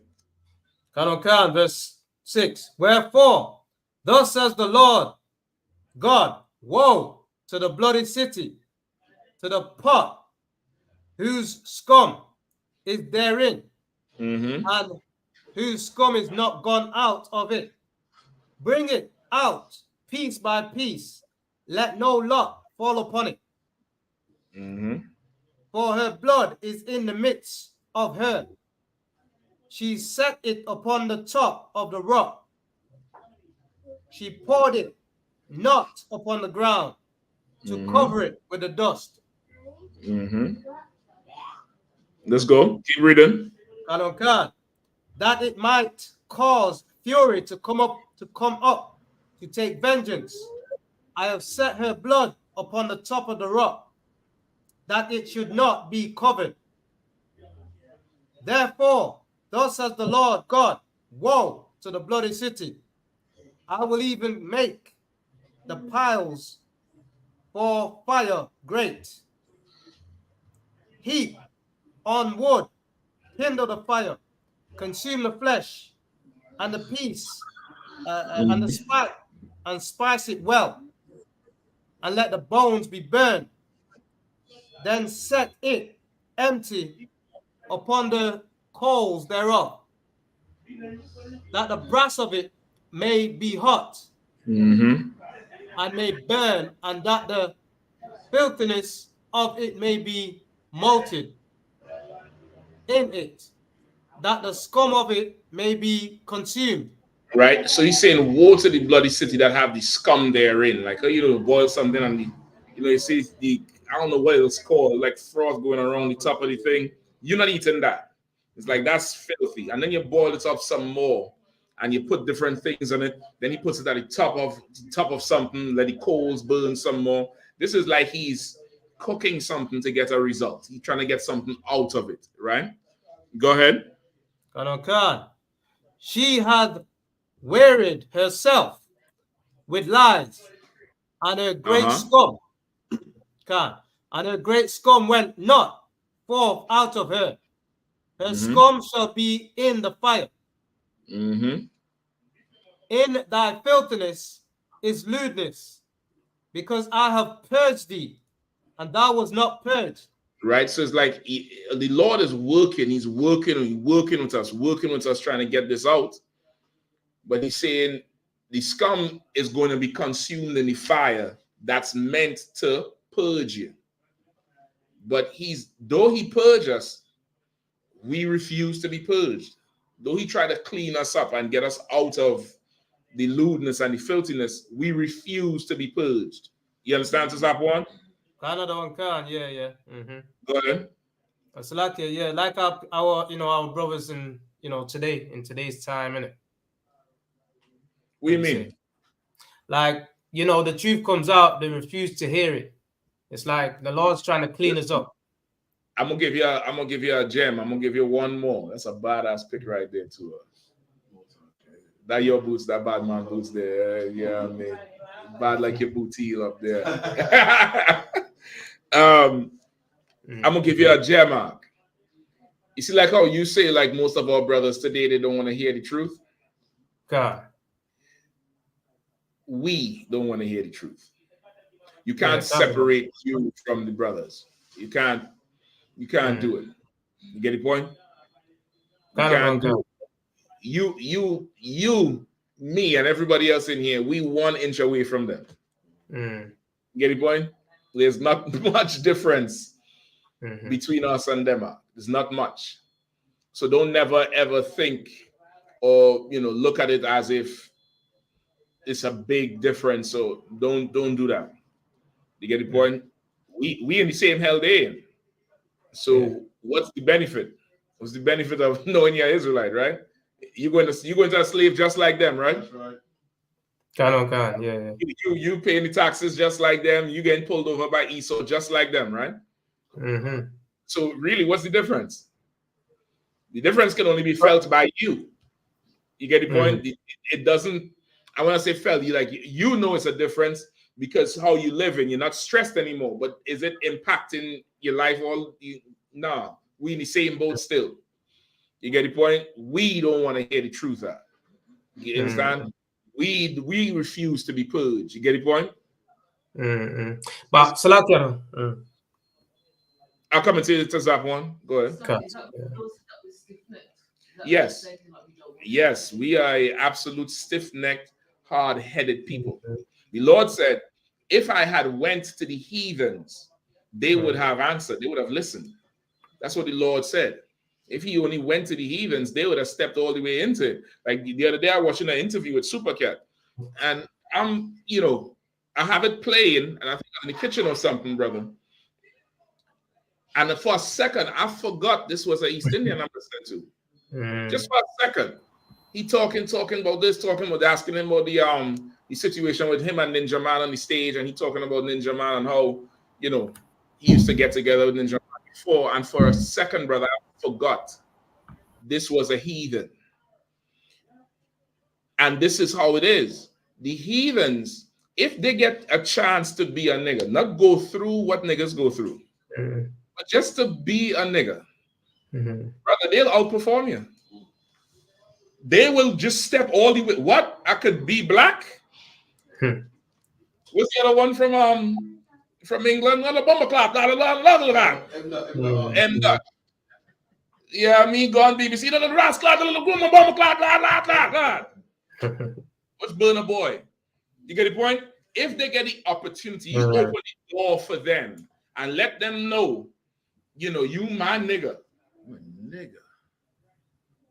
Oh, it's like they found radioactive spider and they turn into a superhero. You get the point? So you gotta keep that. You gotta keep that in mind with us. Like we are a very stiff-necked, you know, hard-headed people. We are a people that you tell them, you tell our people, you tell us that we the Jews and our people, we get angry about it. Mad. Over the weekend, we tell our brother we not African. He forget about the whole reason we there. He forget the brother get beat. He forget the brother's rib get kicked in her back. He started talking about the councils and this and that and blah, blah, and give me a whole Africa history. He forgot about the whole, why are we even here? He down there want to fight me over the finger. That's it. Like that's who we are. You get the point? Go ahead to Zach when you're about to say something. Yeah, so like the other one, I was gonna say that basically I was referring it to obviously when we speak to again, same brother again, you know, similar situation. Whereas like we being in the truth, like we're in the building, you know what I'm saying, like we're in the truth, but you know, our brothers outside is what I was referring to. You know what I mean? I understand you. I definitely understand you. I'm just saying I'm giving you a gem to put you on a whole other level. You understand? Because what? Do you understand and hear everything? And they don't understand everything either. That's right. You get the point? They don't understand everything either. It's either we all up or we all down. Right. You get the point? Like I just giving you just a little, putting you up on a little level now. That now you could go fish with. You get the point? That now you can go fish with. You could go really get down with. All right. So you understand what this is? What is going through here now? Yeah. So it's just talking about Israelites, basically. Yeah. It's talking about Israel. It's talking about Israel. This is the same chapter where he took Ezekiel's wife. I think it is that, but I didn't get to that bit. Right? Yeah, this is the same chapter where he took Ezekiel's wife because he wanted Ezekiel to go prophesy to Israel. You understand? He wanted Ezekiel to go prophesy to Israel. There was another part in this you wanted to bring up. It was 18. So it was basically the whole verse, really. But I was gonna just pick out them two main bits, 13 and 18. All right, let me see if I can give you that. All right. Go ahead. Go ahead. Give me 18. 18. So I spake unto the people in the morning, and at the evening, and at even, my wife died. And skip up to 16. Skip up to 16 just to give everybody context. All right. Start at 15. Start at 15. Also the word of the Lord came unto me, saying, Son of man, behold, I take away from thee the desire of thine eyes with a stroke. Yet neither shalt thou mourn nor weep, neither shalt thy tears run down. So the Lord is telling Ezekiel, I'll take away from thee the desire of thine eyes with a stroke, meaning with one movement, I'll take away the prize of your life, what you love more than anything else. Like saying the apple of your eye. The Lord is saying, I'll take away the desire of your eye with a stroke. It's not going to be like, you know, months of sickness and you have time to prepare yourself. It's going to be like boom. So the stroke is like a stroke of a pen. I got stroke today. It could be a stroke like that too. Like a stroke comes on what? Sudden. It comes on so sudden, you could get a stroke while you're driving. Right? It could be like that too. You know what I mean? Like, and that's probably where they get the stroke of a pen, like the stroke of a pen, or that, or vice versa, describing that medical condition as a stroke. You know what I mean? Go ahead. Forbear to cry, make no mourning for the dead, bind the tire of thine head upon thee, and put on thy shoes upon thy feet, and cover not thy lips, and eat not the bread of men. Right? So the Lord promised to kill Ezekiel's wife. Right? Because why? Ezekiel loved his wife more than love itself. His wife meant everything to him. And you can't love nothing more than the Lord. Right? And now let me ask you all a question. That's right. Understanding this, did Ezekiel love his wife? Not understanding this. Break it down to that one. I just saw a white woman jogging down the street. No, that means something. Have you ever seen a white person jogging? Go, Rudal, look, just put your head out here and look left. Isn't there a devil running down the street? Brother, that's the end of this neighborhood. I'm telling you straight up and down. That's the end of this neighborhood. Don't people get slaughtered on this block at least 4 times for the year? You coming back from camp, the police putting up the yellow tape and asking you, hey, you all see anything? No. And brother, a devil and jogging, I mean like hippie jogging with the hat and the little sweater and the shorts and jogging. She's comfortable to jog here. This neighborhood is over. Y'all pack up. Y'all hear me out there. Y'all pack up. Y'all look for a new location. When you see white people moving in your zone, brother, it's over. It's a wrap.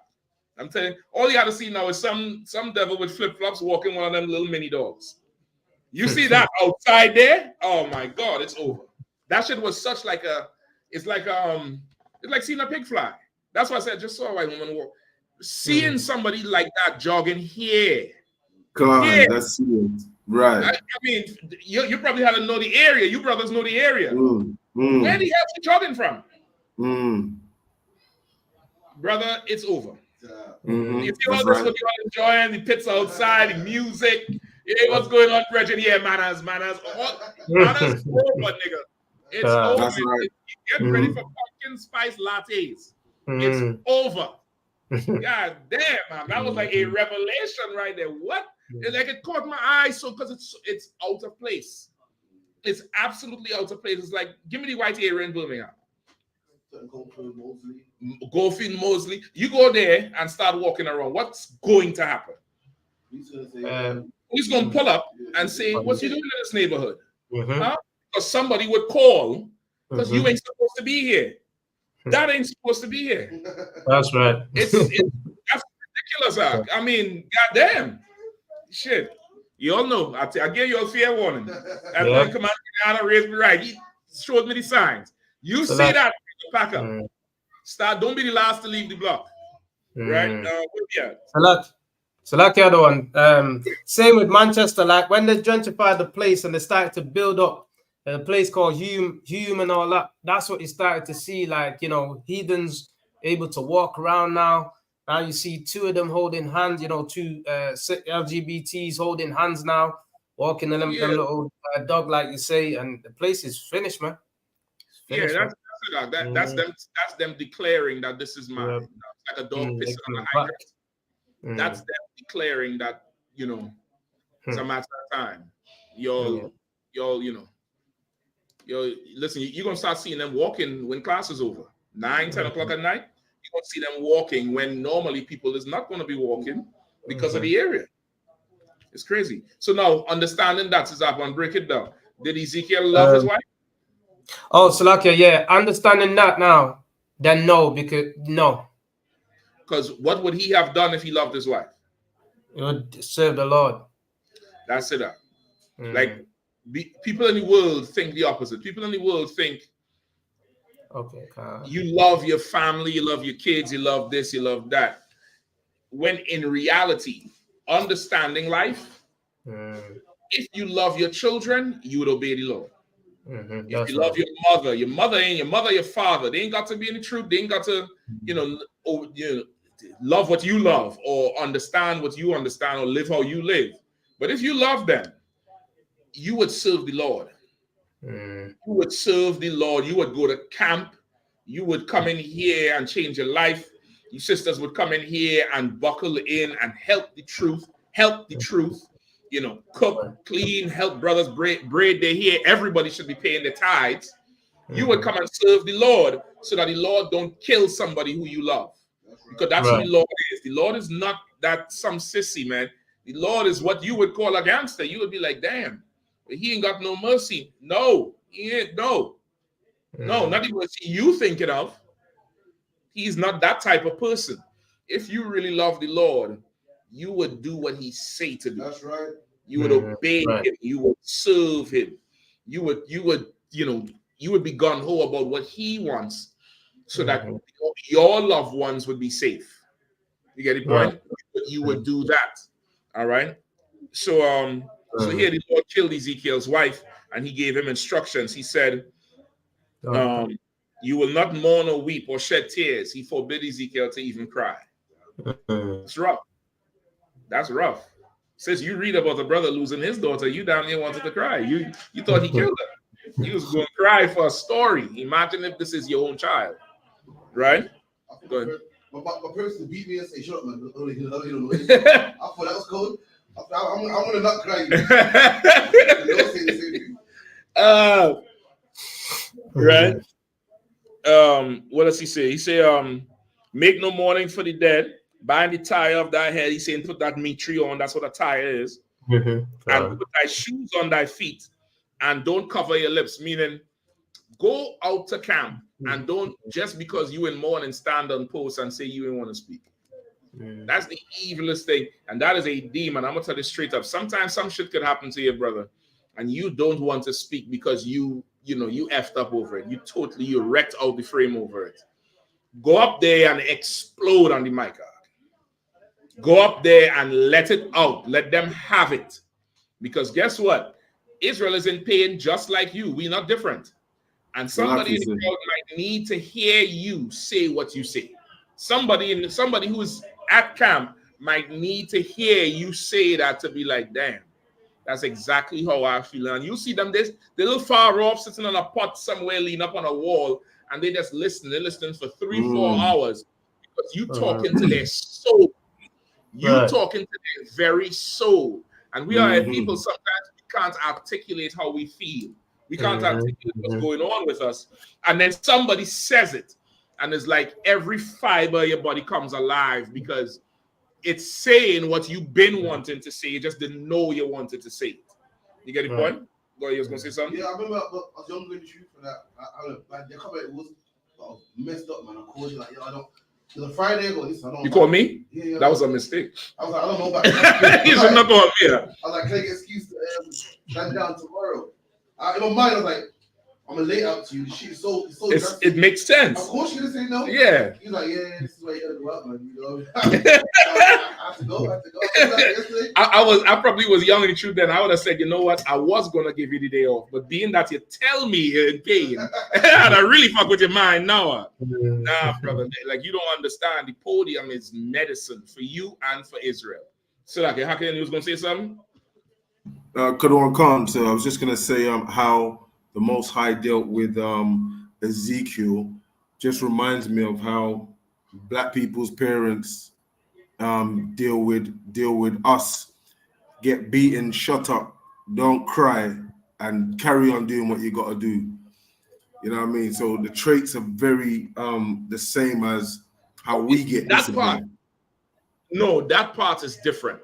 That part is different. That shut up, that comes from slavery. Most of the beatings you get, most of the discipline you get as a child, brother, comes from slavery.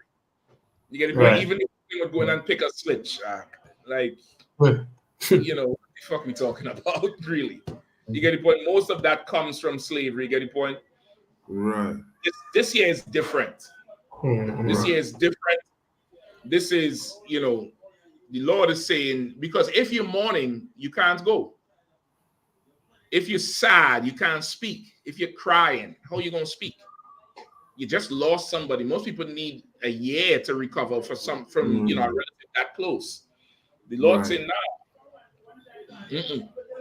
now you loved her too much. No, you go now. Okay, really, when the Lord punishes you, or the Lord punishes us, He wants you to feel how you make Him feel. You understand? That's what the Lord wants. Right. Like whatever punishments you get when you going through, and you like, damn, this is effed up.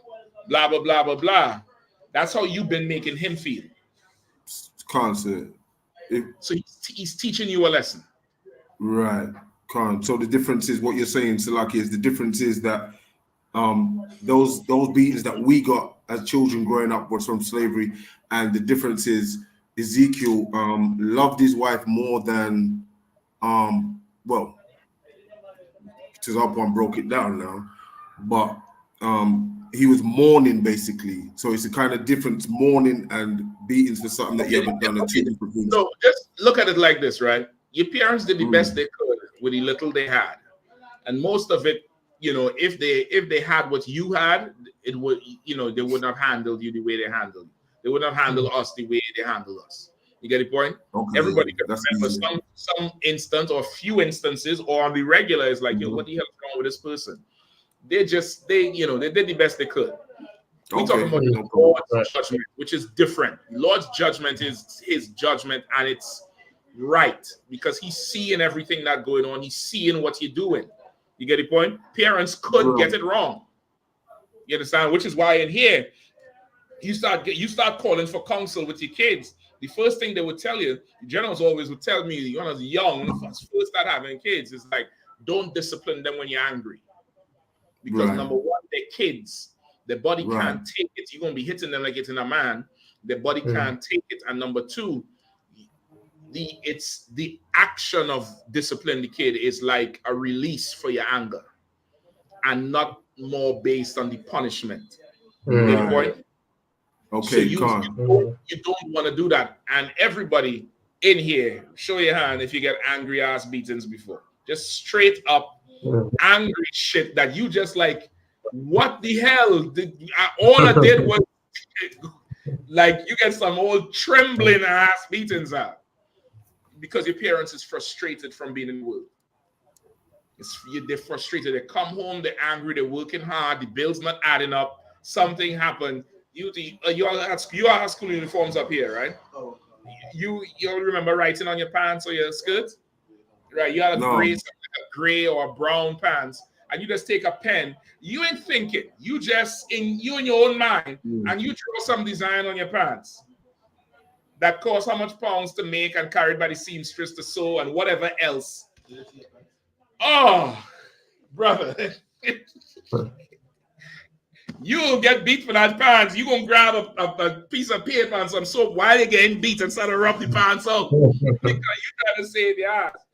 That comes from, okay, the pants don't mean shit. The pants is worthless. But that comes from being oppressed so much. All the parents sees is another bill. Right. Immediately. They don't see this child probably is an artist. And it's expressing themselves.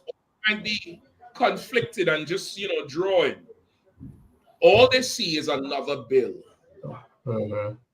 And that means all this money, all this bullshit are taken on this job, I'll go take more of it now. I told you before, didn't I tell you? You just hear, it's not healthy. And your parents did the best they could have. They didn't know no better. They really didn't. And because you have the truth and you have men who could counsel you, you want to get counsel on how to deal with them. You want to hold back. You want to, make sure it's right. Don't take discipline totally away. You're going to wreck your child. You're going to go from one extreme to the next. You're going to go from beating too much to not beating at all. And you're going to have just the same spoiled apple.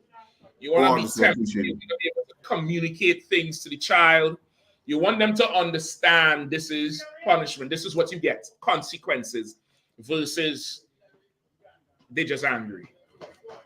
Like, I don't understand why this happened. And now they grew up rebelling. You get the point? You want to them to have more understanding. So it's different. What happened here is you provoke the Lord to jealousy, so now he gonna hurt you. You hurt him, he's gonna hurt you. Right. You get the point? He's telling you, say, I'm a jealous God. He's telling it to you. He's being honest with you. And still you would go bow down to a rock. Still you would go worship Caesar Borgia. Still you would say what? God is God by any name. He's not having it. He's going to hurt you. And when you're hurt now, you're going to cry on to him. And the scriptures say he will laugh at your calamity. That's in the Bible. Right. That's in the Bible. The Lord is not to be played with, man. He's not. Right? So, to that one, you understand? Canada on Kanye. Mm-hmm. Question line, sir. Rida, let's try it for a second. Let's close it up. Close up this, just the door, leave the windows. And let's just see if that helps. How does it feel in here to you? Better now. No sweat, no sweat. All right, let's just try it like that and see, all right? All right, let me know if it started to feel different to you. The brother says, Lord and Christ, sir, if I could, the angel who visited Mary and Joseph, was it a spirit? And if so, why didn't they understand what Yahanna was speaking of when he said he was about his father's business? Okay. The angel that visited Mary and Joseph was an angel. You can't see a spirit. You can't see a spirit. You could see a person who has a spirit, whether it's the Holy Spirit or a demon or zeal or, whatever. You can see that, you could see the spirit on a person, but you can't just see, a spirit. You get the point?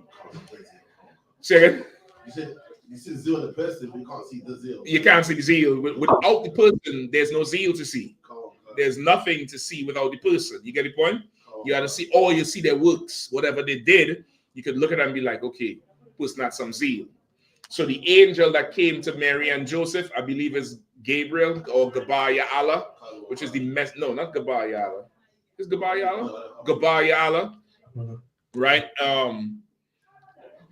That was an actual angel. That was they would see like a man. It doesn't specify if it had the description in that it has in Ezekiel with the 4 faces or the wings. It don't specify that. But this was an angel of the Lord. This was a person they saw that spoke to both of them. All right. What's the other question?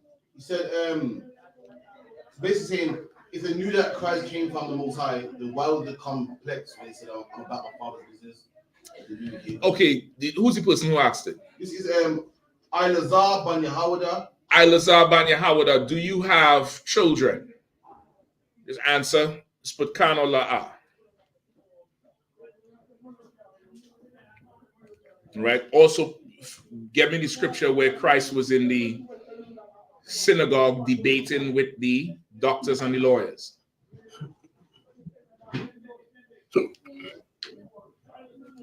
Somebody have it?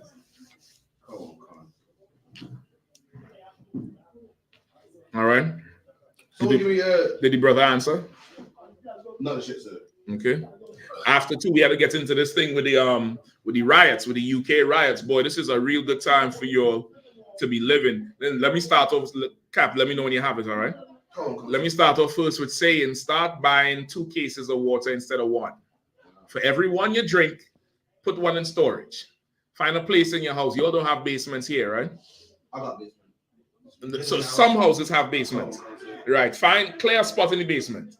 Go in the back of Waitrose or Tesco. You'll see I learn in my stores, right? You gotta give me a hand for that. I learn in my surroundings. Waitrose, Tesco, all these Asda. Listen, man, I'm right there. Go in the back there and get some of them old pallets. Ask them if they could take an old pallet. Get 2 of them pallets, go put them in your basement or a room in the house, put them on the floor, especially if it's the basement because you want it off the ground so it don't get flooded or the moisture from the ground don't start to go into your goods. And start stocking up on your water. Every 1 you buy for the house, buy 1 for storage.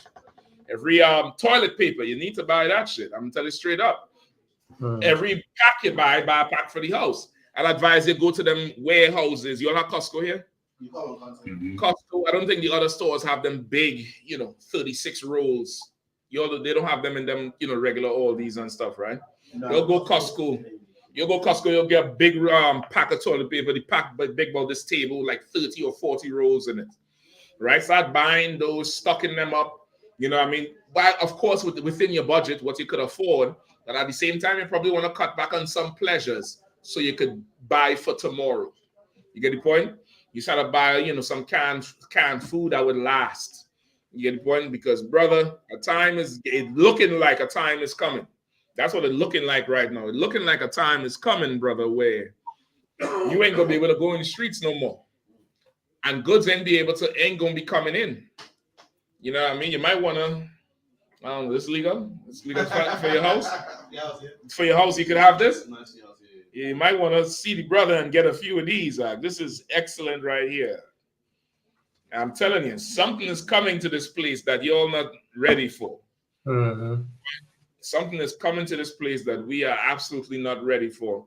Commander General Yahanna done put together a whole PDF file for it.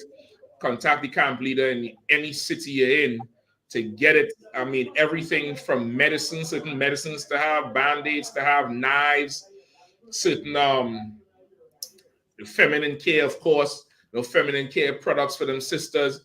You want to start stocking up on that thing because it could be bad if, certain things cut off.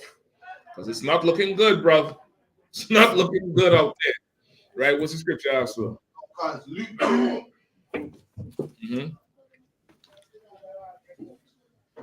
Luke 2 and 46. And it reads, and it came to pass that after 3 days they found him in the temple, sitting in the midst of doctors, both hearing them and asking questions. And all that heard him were astonished at his understanding and answered. And when they saw him, they were amazed. Where does it say his age? It tells you his age somewhere. 41. Luke 2 and 41. Now, his parents went to Jerusalem every year at the Passover. And when he was 12 years old. When he was how old? 12 years old. When he was how old? 12 years old. Go ahead. They went up to Jerusalem after the custom of the feast. So now, hold on. This is Passover time. Y'all been to Passover, right? Y'all see how it be.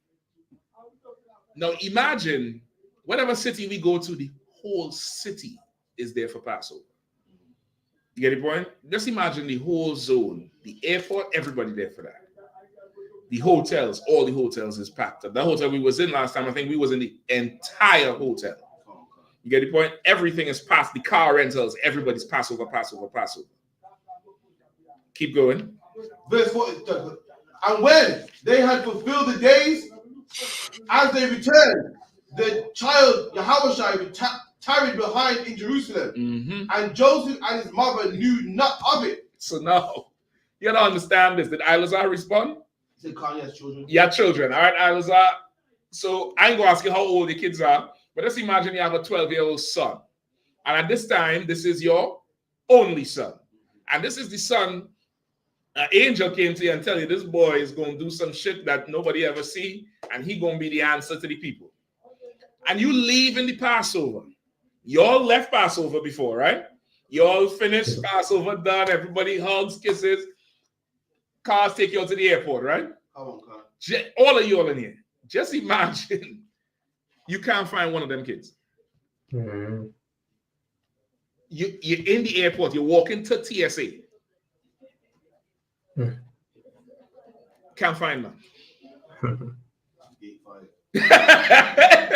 Gate 5 boarding. Or if you're the airlines, I like to travel with it. Something like this. With a paper 9:45. What the fuck you say? Right? Keep reading.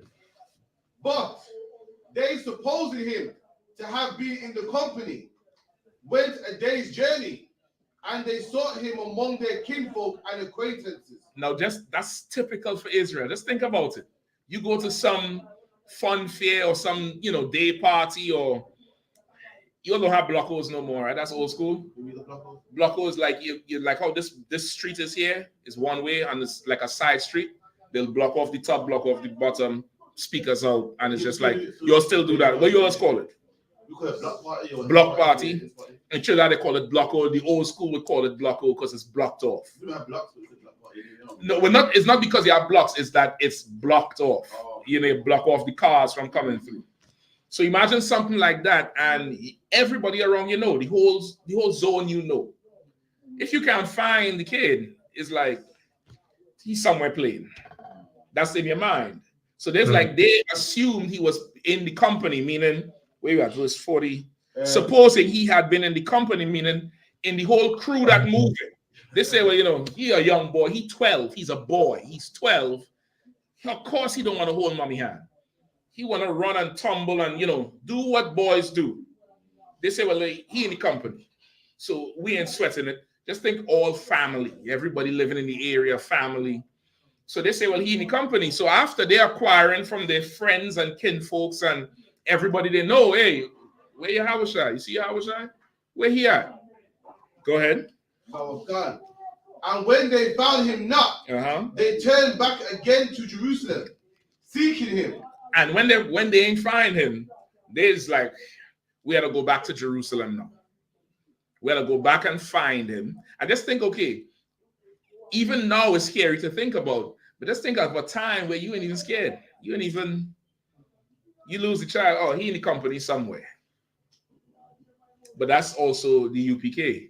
Where you go to the Passover and you sit down with sisters and brothers who you ain't seeing forever, and them kids just all over the place. Just, every time you see them, they're missing the headpiece or a sash or some shit. Go ahead. I found a couple kids, found them. Oh, shit. Yeah, that's it. They just come up and they tongue on the fringe. Have you seen my mommy? Who's your mommy? What's her name? Mommy. And that's just that. Don't nobody trip about nothing. Because the society will take care of the kids. And it's similar to what you're seeing here. They ain't even tripping. And they're going from one city to another one. Right? Go ahead. And it came to pass that after 3 days, they found him in the temple, sitting in the midst of the doctors, both hearing them and asking them questions. Right? So now, it ain't say, after 30 minutes or 3 hours. It said 3 days, meaning they had to sleep somewhere. And I mean, sisters, y'all know yourself.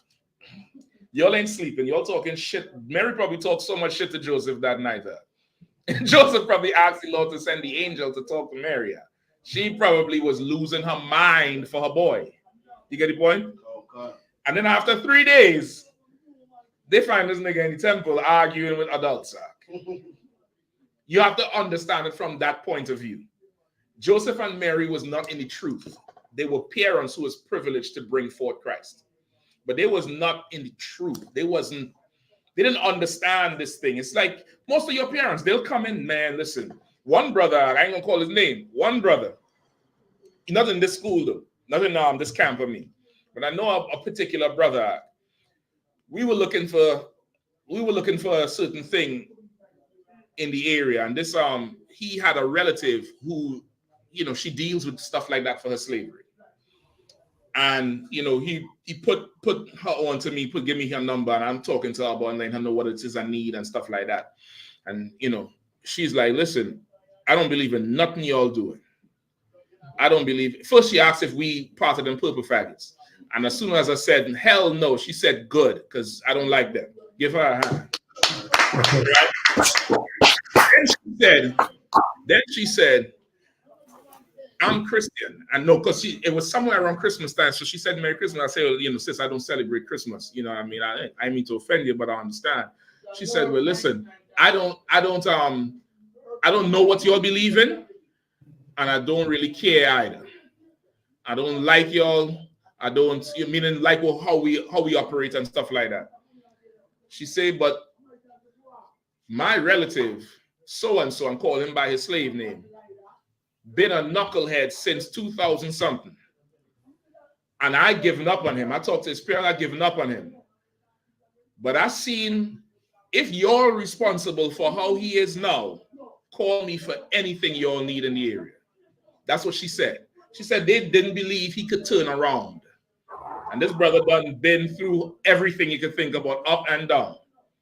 And she said, if y'all could do that with him, I want to see y'all do that with everybody in the community because we need help. And she's talking from like a woman's perspective. You get the point? She's talking from that perspective of a woman who's seeing young brothers fall by the wayside, die, go into prison, all that type of stuff. And she see what the UPK is doing. And she say, if y'all could do that with him, y'all need to be everywhere. Just call me for whatever. I'll do whatever to help y'all. Now, I ain't going to believe what y'all believe. But shit, if y'all could do more with more people like what y'all do with him, I'm with y'all. Now, is she in the truth? Hell no. She don't understand nothing. But she's seeing what's going on. Mary and Joseph wasn't in the truth. They didn't fully get it. They don't fully understand what Christ had to do. But these is two parents that lost the child for 3 days. 3 days. And he's 12 years old. Passover season. So it's, hundreds of thousands of people. And they found him after 3 days. Keep reading. And all that heard him were astonished at his understanding and answers. What was he at again? I'm at 47. 47, go ahead. And all that heard him were astonished at his understanding and answers. Go ahead. And when they saw him, they were amazed. And his mother said unto him. So now, everybody who was there, who hear him talking, they were amazed and astonished at his understanding and his answers. They was in awe. They was listening. They was blown away by the shit he was dropping. Right? And his mother, go ahead. Come. 48. 48. And when they saw him, they were amazed. And his mother said unto him, Son, why hast thou dealt with us? Behold, thy father and I sought thee, sorrowing. So they say, Son, why hast thou dealt so with us? Right? That's what they're saying, right? Why have thou dealt thus with us? Meaning, why you do me like this? You here, we looking for you, we sorrowing, we crying, thinking the worst. Why you deal with, just like a parent, why are you doing this? They don't really understand. They don't really get it because they ain't any truth out. Hey, what was the brother's exact question again? Exact question was, he said, Lord in Christ, if the angel came and visited, give me the second part. Why they didn't understand what Yahanna was speaking of, and he said he was about his father's business. He's right. Keep reading. And he said unto them, how is it that ye sought me? Wish ye not that I must be about my father's business? Go ahead. And they understood not the saying which he spake unto them. And go ahead. And he went down with them and came to Nazareth and was subject unto them. And his mother kept all these sayings in her heart. And Jesus increased in wisdom and stature and in favor of the Most High and man. Right? So he said, you don't know I'm about my father's business? She didn't understand it. They didn't understand it. Because what child has a business? What child goes off for 3 days? Who fed you? Where you sleep? Who's protecting you? That's concerns of a parent, right or wrong? They're expecting whatever he's supposed to do, that's great, to happen when? Think of being a parent. When he's older, maybe around 16, 17, 18, they're expecting that. They don't think, at 12, 10 years old, this child is, ready for the world. They don't think that. Come on. Well, okay, that's slightly. Go ahead, you got a roll? All right, no, so you have to shut up a thumb. So good to see you. Lord, I'll see you Saturday too, all right? Try and link it up. Good. Y'all know Saturday we're going to be in Leicester. You know what I mean? Cap, see if you could let them know if they could slide down over there for them. Right? We're going to be in Leicester this Saturday at the Caribbean Center. You know what I mean? Rocking it out. holding it down. So y'all could come on down there in Leicester. If you're in Nottingham, you'll make the trip. You're in Birmingham, make the trip. We're going to be in Leicester this Saturday, I believe, from 1 p.m. to 3 p.m. at that community center. You'll come on down, support, let everybody know we're going to be all the way down there. And that's it. Come bring your questions. So now, since you're asking, did they believe he was going to be great? Okay, they believe like imagine a coach tell you your son, he going to be great. So what? All right, so what? Imagine a coach tell you your son going to be great at football.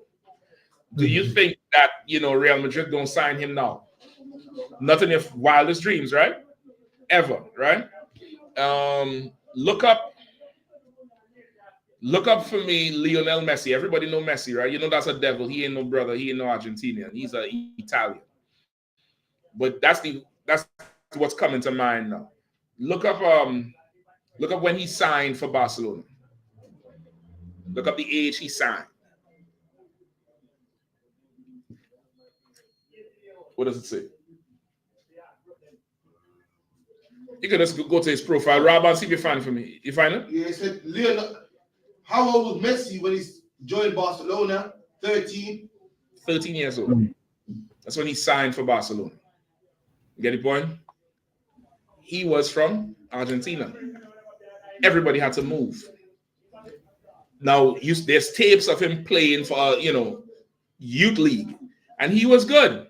Did his parents one day think he's going to be the breadwinner at 12? Not in the slightest. You get the point? Come on.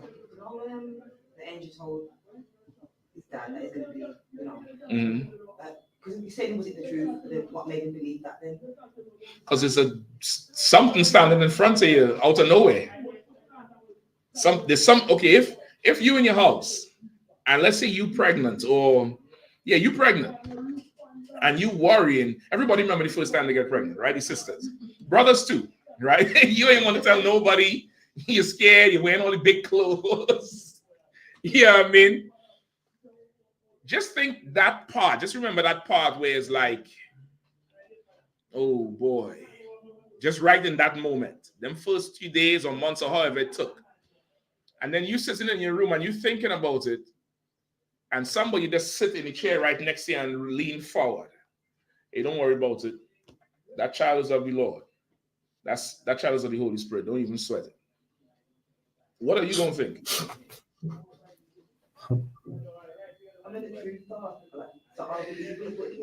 Okay, if not, but so where does this person come from?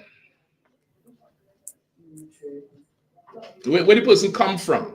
And how does stranger know you're pregnant? You ain't showing it them.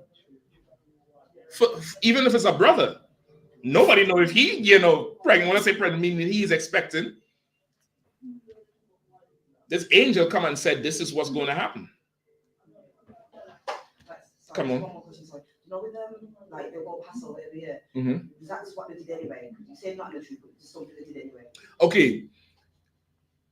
All of Israel wasn't in the truth. You get the point? Being in the truth is what? What is being in the truth? No. Nope. That's not being in the truth.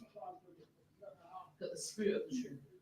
What does that mean? Hell, you're a lawyer. She doesn't lawyer up the answer. She drew up the answer. That's a whole Jew lawyer answer right there. What's the truth? The spirit of the truth.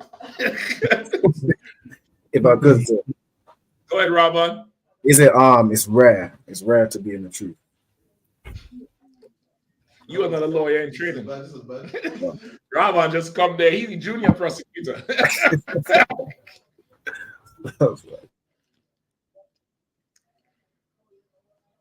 It being the truth, doing the law session commandments and following the man the law said as well. That's it. That's what being in the truth is. Being in the truth is having the spirit of Christ. The Sadducees and Pharisees follow the law, statutes, and commandments. That's why they brought the woman caught in adultery to be stoned. Right? They did not have the spirit of Christ. Neither did they follow him. You have to follow the man who the Lord chose. That's imperative. You don't have to know a law The disciples didn't know shit. Excuse my language. They didn't know nothing. What do you all say in here? F all? They didn't know F all. They didn't know nothing. Were they any truth? Yes. They didn't know anything. No. Christ would routinely say, how long do I have to do this? Oh, something. He grew tired of how juvenile they remained because they were so young in the truth. This is like, he rolling with a ton of troopers. You get the point? It's they really didn't know anything. All they knew is, I'm following him. Whatever he said to do, I'm doing it. I'm following him. I know if he says something, it's good as gold. Now you're in the truth. Now you're in the truth. That's what killed me with these fake Israelites. I talk about law, statutes, and commandments. Law, statutes, and commandments. It don't mean shit if you ain't following the man who the Lord sent. That don't mean nothing. Right. Did John the Baptist follow all the commandments? Yes. It says there's no greater prophet than John the Baptist. Did he follow Christ? Hell no. Right. He rejected Christ. He prophesied about Christ. And when Christ showed up, he ain't following. Right. You get the point? So even though they're going to the Passover and stuff, it's you would think they should, but remember, this is our national thing. It's not like how it is now where we reclaim in our history. This is, we in it, we living in it, but we don't have the spirit of the Lord. You understand? That's what was missing, the spirit of the Lord, right? It's one thing to be in the truth. It's another thing to have the truth in you. You understand? It's a different level to the thing. So they obeying the laws of the land. The laws of the land say go Passover. The law of the land say circumcise on the 8th day. The law of the land say this. The law of the land say that. But they don't understand the spirit of what the Lord wants. They don't get it. And they don't have to get it because it's not their job. Right? So now that's what's going on. They don't understand it, and he's been missing. So when, it said they didn't really understand it, it's like, he's just 12. What could he do at 12? Remember, they're not looking at him like he's the king, right? If they was looking at him like he is the king, if they was looking at him like he was special, what would happen? Slacky. They wouldn't pressure him, like, why you do me like this? I'll take that. I'll come into your sister. Zapone? Because they would have protected him and, know his whereabouts at all times and bring him to the temple and that. Yeah. They would have been there with him. That's it. If they knew who he was, wherever he going, they're going with him. They wouldn't let him go nowhere. They would not, you can't, what I mean? Versus he's just a boy. He probably playing, he in the company. You get the point? If they knew who he was, the approach would have surely been different. Peter knew who he was. And what did Peter do? Remember. Go ahead to Zap 1. Yeah, sliced off a man's ear in his defense. Well, he didn't slice off the ear. I'll give you something else. Go ahead, sis. Okay, Peter didn't slice the ear off. Peter was going to kill the centurion, and he happened to cut the ear off. Get the point? Yeah. So you already tell them already. Sweat. It's all good, right? Peter was going to kill that centurion. He was going to put the blade to his neck or his head, and he ended up cutting the ear off. Like Christians will tell you, Peter sliced the ear off like he. Watch it. See it there? See it on the floor there? That's not what happened, Doc. That's not what happened. Yeah. Peter understood, and still he was wrong for what he did in the spirit. In the spirit of it, he was wrong for what he did. Back to his parents. His parents didn't fully get it. They didn't. That's their son. That's their boy. That's what they're looking at. He understood it. They didn't. You get the point? He had the spirit of the Lord. They didn't fully get it. The spirit of the Lord didn't exist really until him. You get the point? Everything before him was, this is law, eye for eye, tooth for tooth, this stripe for stripe, whatever. He came and he brought what the Father really wants. Right. The Father don't want to cut your hand off. He don't want to take your eye. He wants you to be this way. He wants you to forgive your brother. He don't want you all fighting and beefing and you take his eye or he take your hand. And then Right. he's giving you how the Father feels. You get the point? That's what Christ was doing for us. Because Christ is like a big brother who understands daddy. Imagine Right. you have a family where the father might have 8 children, but there's a gap between child number 1 and child number 2. There's a gap. There's probably a good 10-year gap. So that child is older. And then after the second child, everybody closer together. And they can't really get their father. But that older one, he understands because he was 10 when they were born. So he understands being a 10-year-old and daddy. Then he understands now being 20 years old and daddy. And now they're 10 and 8 and 9 now. And he sits down there and say, listen, man, the man don't operate like that. This is how he wants it to move. When he tell you to do this, do it. Because blah, blah, blah. He giving you the whole vibe, understanding. And now you could really flow. Versus when he not there and you just don't understand your father and you're rebelling and he whooping your ass and there's no mediator. There's nobody to translate between us and him. That's Christ. You get the point? Oh God. So his parents didn't fully get it. They didn't fully understand it. All right, because they're parents. That's just like you. You be parents. You don't know. You might be sitting on a gold mine, all your children. You don't know what the hell the Lord gonna do. You get the point? That's Simone Biles. You all know that Simone Biles girl, who they say is the greatest gymnast ever. She was brought up in foster care. Okay, there's a few of them there was dissing. There was one that was good and saying, "Oh, look at the hair and whatnot." Well, there's a few of them. She's not the first one. They said that this year. There's another one called Gabby Douglas. They used to call her the flying squirrel and make fun of her hair and say it was because she had a little buck teeth. And she would do the double bars and the flips. And they say she's the flying squirrel and she had coarse hair like cotton. Because of course she competing. She ain't trying to get a perm and get a toothbrush and do the shit the sisters do. She'll pull that shit back in one and go. And they would talk so much shit about her. You get the point? So she's not the first one, but that Simone Biles she's the one who they outlaw her own routines because other people was getting hurt trying to do it. And they outlaw it. They say that's illegal to do because she's the only one who could do it. That's how good she was. Or good she is. She's still competing. You know, she grew up in foster care. She grew up in foster care, and I think her grandparents adopted her and her siblings after.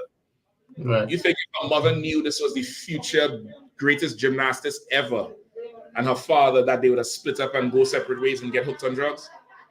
You think if LeBron James' father knew who he would be, he would, leave out? You think who else? Mayweather. You get the point? Oh God. Like their parents are. They're just, parents trying to survive, trying to go through life. They don't have the understanding you have now. You have understanding that's, has perspective on it. You have hindsight.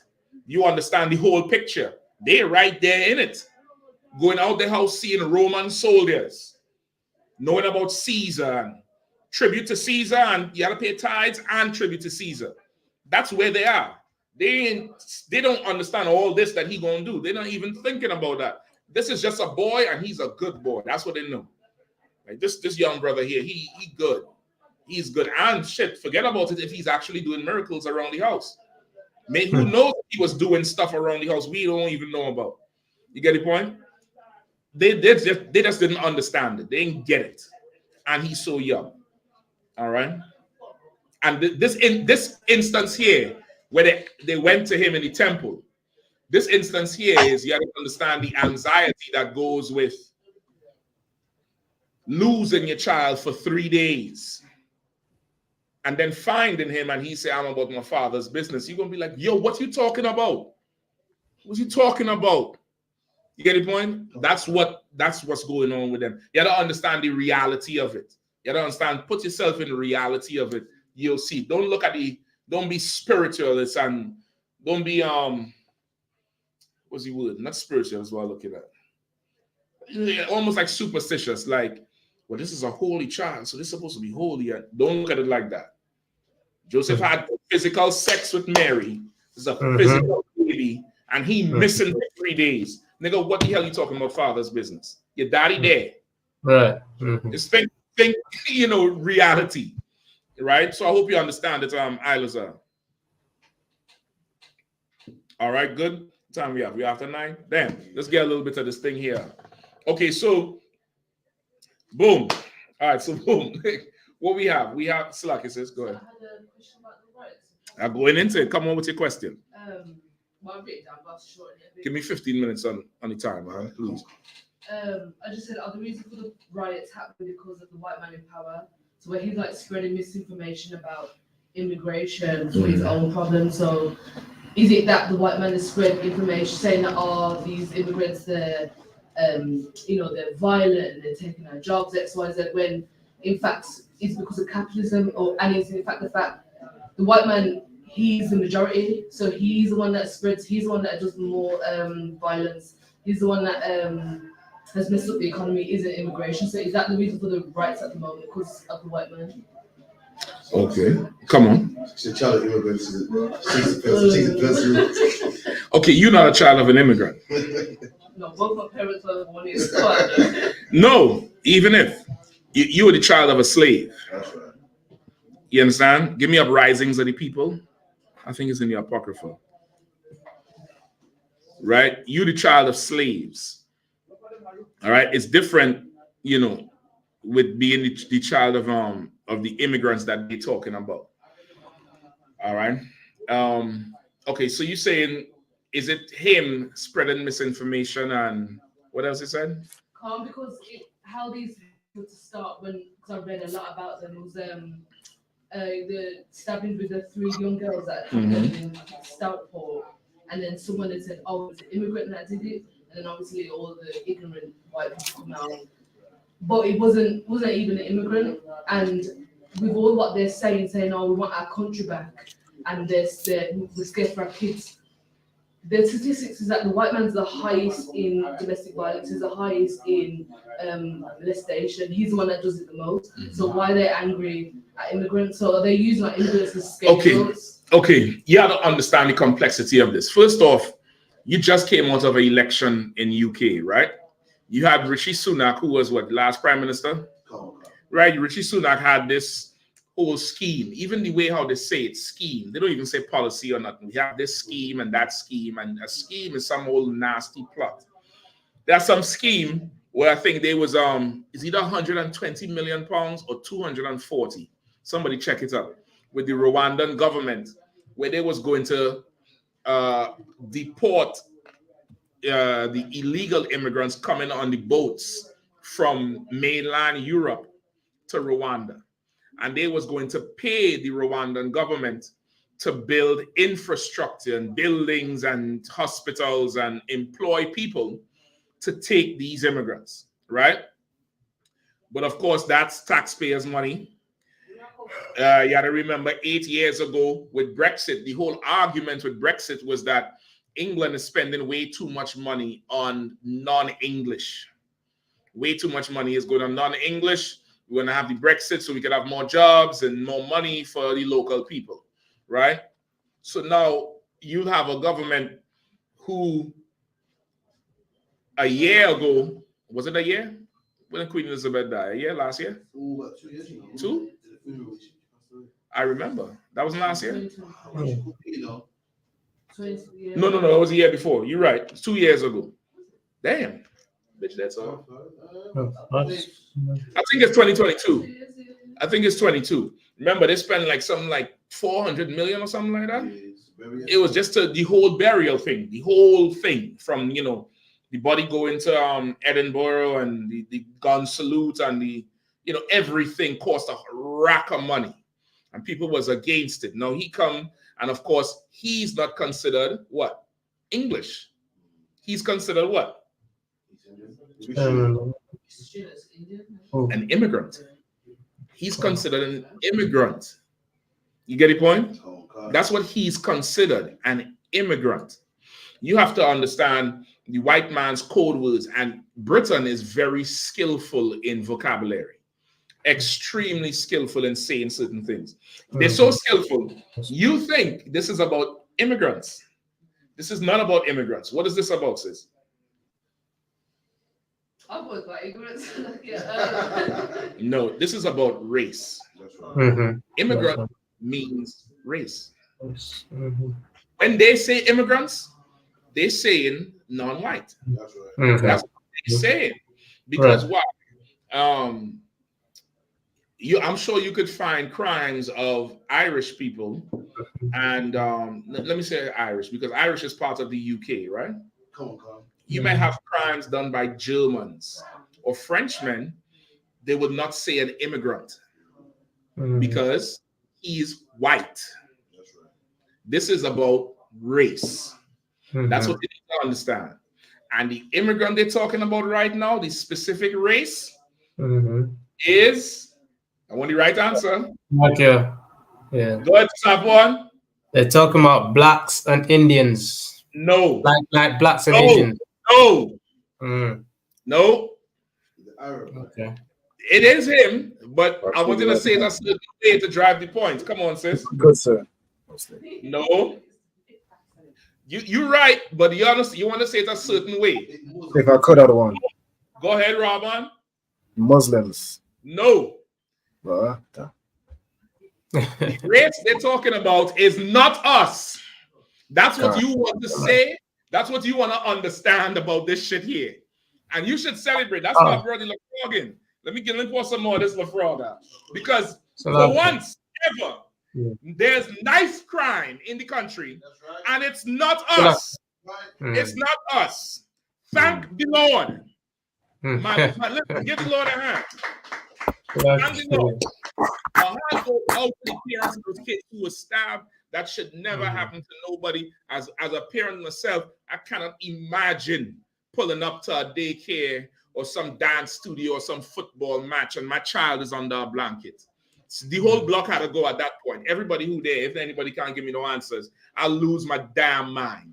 What was done was vile and cowardly. It's an act of cowardice. It's low-hanging fruit. He didn't go in the police station and try to stab hardened men and trained men. He didn't go in the EDL headquarters and try to attack them. He does what heathens do, which is go after the weak and the maimed, like Amalek. Amalek, which is the biblical name of the Jewish man. What Amalek did to us coming out of Egypt, tried to smite behind most of us. That's what he did. But go ahead, if you'll get down. We take a toast for that one. The immigrant they're talking about is not us. And by saying not us, this is what's going to happen. By saying, who knows, when I say the immigrant they're talking about is not us, what effect does that have? Come on, sis, I was hoping you answer. It just shifts the attention upwards. And what will happen? What will happen? What do you mean, what will happen? I'll explain to you. For me, come on. Why is it you're saying, and not you're saying, the immigrant that they're fighting ain't us, that's true. But why every man that see EDL beat up is us? Okay, I don't know if they're us. I don't know if they're us. And that's not true. I've seen some cops, some white cops get it. I've seen some white men get it. And I wouldn't separate it. I wouldn't separate EDL and Palestinian or Pakistani or Sikh. I wouldn't separate it. I wouldn't say like the EDL beating up this. And this is all their fault. This is all. Listen, does the news separate gangs in London and say the Burger Boys and what was the other ones? John and who else? Who's the one in Tottenham? The TMB, Tottenham man them. Do they separate it and say, well, that's not the Burger Boys, Piers Morgan, that's Tottenham man them. Don't blame the Burger Boys for that. They say gangs. Don't separate that shit up. Don't separate it. The immigrants they're fighting against is not us. So therefore, I don't care about capitalism. That's right. And who ignorant and who not. They spray in the block, not my block. Because when they do it to us, do the other nations say, well, the white man is ignorant? These Windrush people built the country. Do they say that? No. They say, well, you know, what did we went to an event in Erdington, brother. You can get a UK camper and Captain Yahanna. We went to an event in Erdington. I'm going to come to you one. Went to an event in Erdington this weekend for a brother who was violently attacked by some Kurds and Albanians, pull him out the car, beat him up over him parking in a spot. He did nothing to them. Pulled his wife out the car and kick her in her back, and she's pregnant. Pregnant, brother. I mean, my blood is boiling out. And we there speaking, saying to separate and don't help these people as these, these white people start beating on them.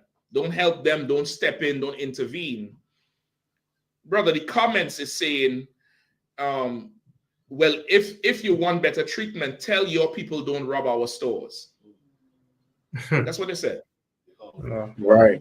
Say again? Build your own shops. If black people are so great, they build your own shops. As we speaking, this is what they saying from their stores. If black people are so great, build your own shops then. You stole our shops. The white man gave you our business, gave you loans. Like, this is the thing. They don't know their history. And I'm damn near mad. You'll come, Lester. I'm going to get the history. I'm mad I don't have the time. They think they came to England or came to the Caribbean and worked for what they had. That didn't work. Because they're weak, they're feeble people, which is why the empire wasn't built on their back. That's right. The empire was built on our back, but we did the work. They came in there to be slave masters, lieutenants. They came in there to be the foreman on the work, the foreman on the job. You ever go on a construction site and there's some clean man in a yellow jacket and a clean white hat, and he don't do shit? That's them. They were paid from the money that was generated by the slaves. They were given loans. They were given tax breaks. So now they could have businesses and bring people in. You try to bring your parents up, you ought to get a police record and show you have a certain amount of money in the bank and this, that. You got to jump through hoops to bring your people up from the Caribbean. But they getting to send the government giving them grants to bring their people over. They're the same. So don't tell me go work for your shop and build your shop and all these snarky remarks. You need the white man to build to give you what you want. And now you're up. You think you could stunt. No problem. You in nigger today. That's right. You in the nigger shoes now. Now you done crossed the oppressor. You done bit the hand that fed you. You done bit the hand that fed you. And it's not us. We don't got no stake in this thing right here. And I'm telling you, I beg you. I always say it in the UK, I beg you. Make me beg you a favor. Make me beg you something. I beg you. Don't jump in to help neither side. That's right. PDL, Palestine, Pakistan, Sheikh, Sunni, Shiite, whatever. That don't concern me. That's right. That don't concern me. That's the other street. That's their business. You and your children stay clear of that. That ain't got nothing to do with you. Because when everything was aimed at you, nobody asked a question. Go ahead, sis. A lot of them are extremely ignorant. It's not just against the Pakistani man, against us too. So could they turn their attention to? Well, I haven't seen them turn their attention on us. The EDL has been built on anti-Muslim rhetoric. It's been built on that. Go ahead. Yeah, what is so deep about? They didn't have the same upbringing as us. We came over here as one man. That one man sent for another person and another person. The government allowed them to come here as a family. Yeah. You know, our plight and their plight is different. It's totally different, absolutely different, brother. Listen, you remember, I don't know if you remember this, I don't know how much you would pay attention to like American news. But when Biden first got into office, Biden pulled out of Afghanistan real quick, right? Real quick. I think Trump was telling him, you can't do it that quick. They pulled out of Afghanistan. This is when you saw the footage of them Arabs jumping on the big C3 or C30 or whatever it is and falling out the sky. You remember that? I remember that. And they came to England as well, right? I think it was like 250,000 they brought over. No, 250,000, bro. In Birmingham. Yeah. More in UK on the whole. Brother, in the United States, don't you know they gave those Afghans houses, loans, credit scores. You all have credit scores here? Probably an equivalent with a different name. Yeah, you'll have a credit score system. Credit score, right? Yeah. It's you get a score based on how well you pay back loans and bills and all that type of shit. You always call it just credit score. We call it the same thing, credit score. So. When you start a credit score, I don't think you start high. You start low. You start something. See, and I don't know what the scale is, but in the States it goes up to 800. You can start at like 5 or 6 maybe. They will start at 8. How do I know this? There's people who, always call the school and say, and they say, listen, man, one of those Afghans came into the store today, him and his whole family, and they came to get this particular setup for their family, right? And you have to run the credit in order to start the account. And all the adults have perfect credit. And the Afghan is telling him, yeah, we just came here, me and my family, we fled because the Americans pull out, and now you have I think it's ISIS that was ruling, and they fled. And he is looking at them like, how you have better credit than me? Because the government started them off there. Right. So how dare you get a gift and turn around, and the children of the parents who were vandalized and violated to pay your gift, you look at us like we nothing. Don't help them. Stay out the street. Stay separate. We don't have a dog in this fight here. This here is politics and race. That's right. That's what this is. Politics and race. Get out of it. Stay out of it. This is. So now Rishi Sunak, he said he devoted, I think, who knows the price? 200 and some. Sir, somebody had something to say? To Zapon, you were saying something? I was earlier the one. Yeah, I was gonna say terrorists. the answer, I like to use that word in a certain way, but this year that stabbing was definitely a terrorist attack. I don't care what nobody said. That drove terror into the hearts of children. I bet you every daycare or after school curriculum, something for kids is beefed up security now. You know what I mean? I don't keep long it out, but that shit happens in the ends all the time. Not a problem. Second? Stuff like that happens in the ends all the time. Don't even make the news. Oh, for real? What happens in Southport? National riots, crazy. Well, that's the other thing I was going to say. When crime is committed by the same race on the same race, it's not an issue. You understand? It's not as big as when another race does it. When another race does it, it's a violation. It's an act of war. You get the point? It's seen as, it's like the neighbor's son hitting your son versus your older son hitting your younger son. There's just them two niggas fighting. You get the point? But when the neighbor do it, nigga, you leave your house, come all the way over here and do this. What they're teaching you over there, now you look at the whole zone like something wrong with you all. You get the point? Go ahead, sis.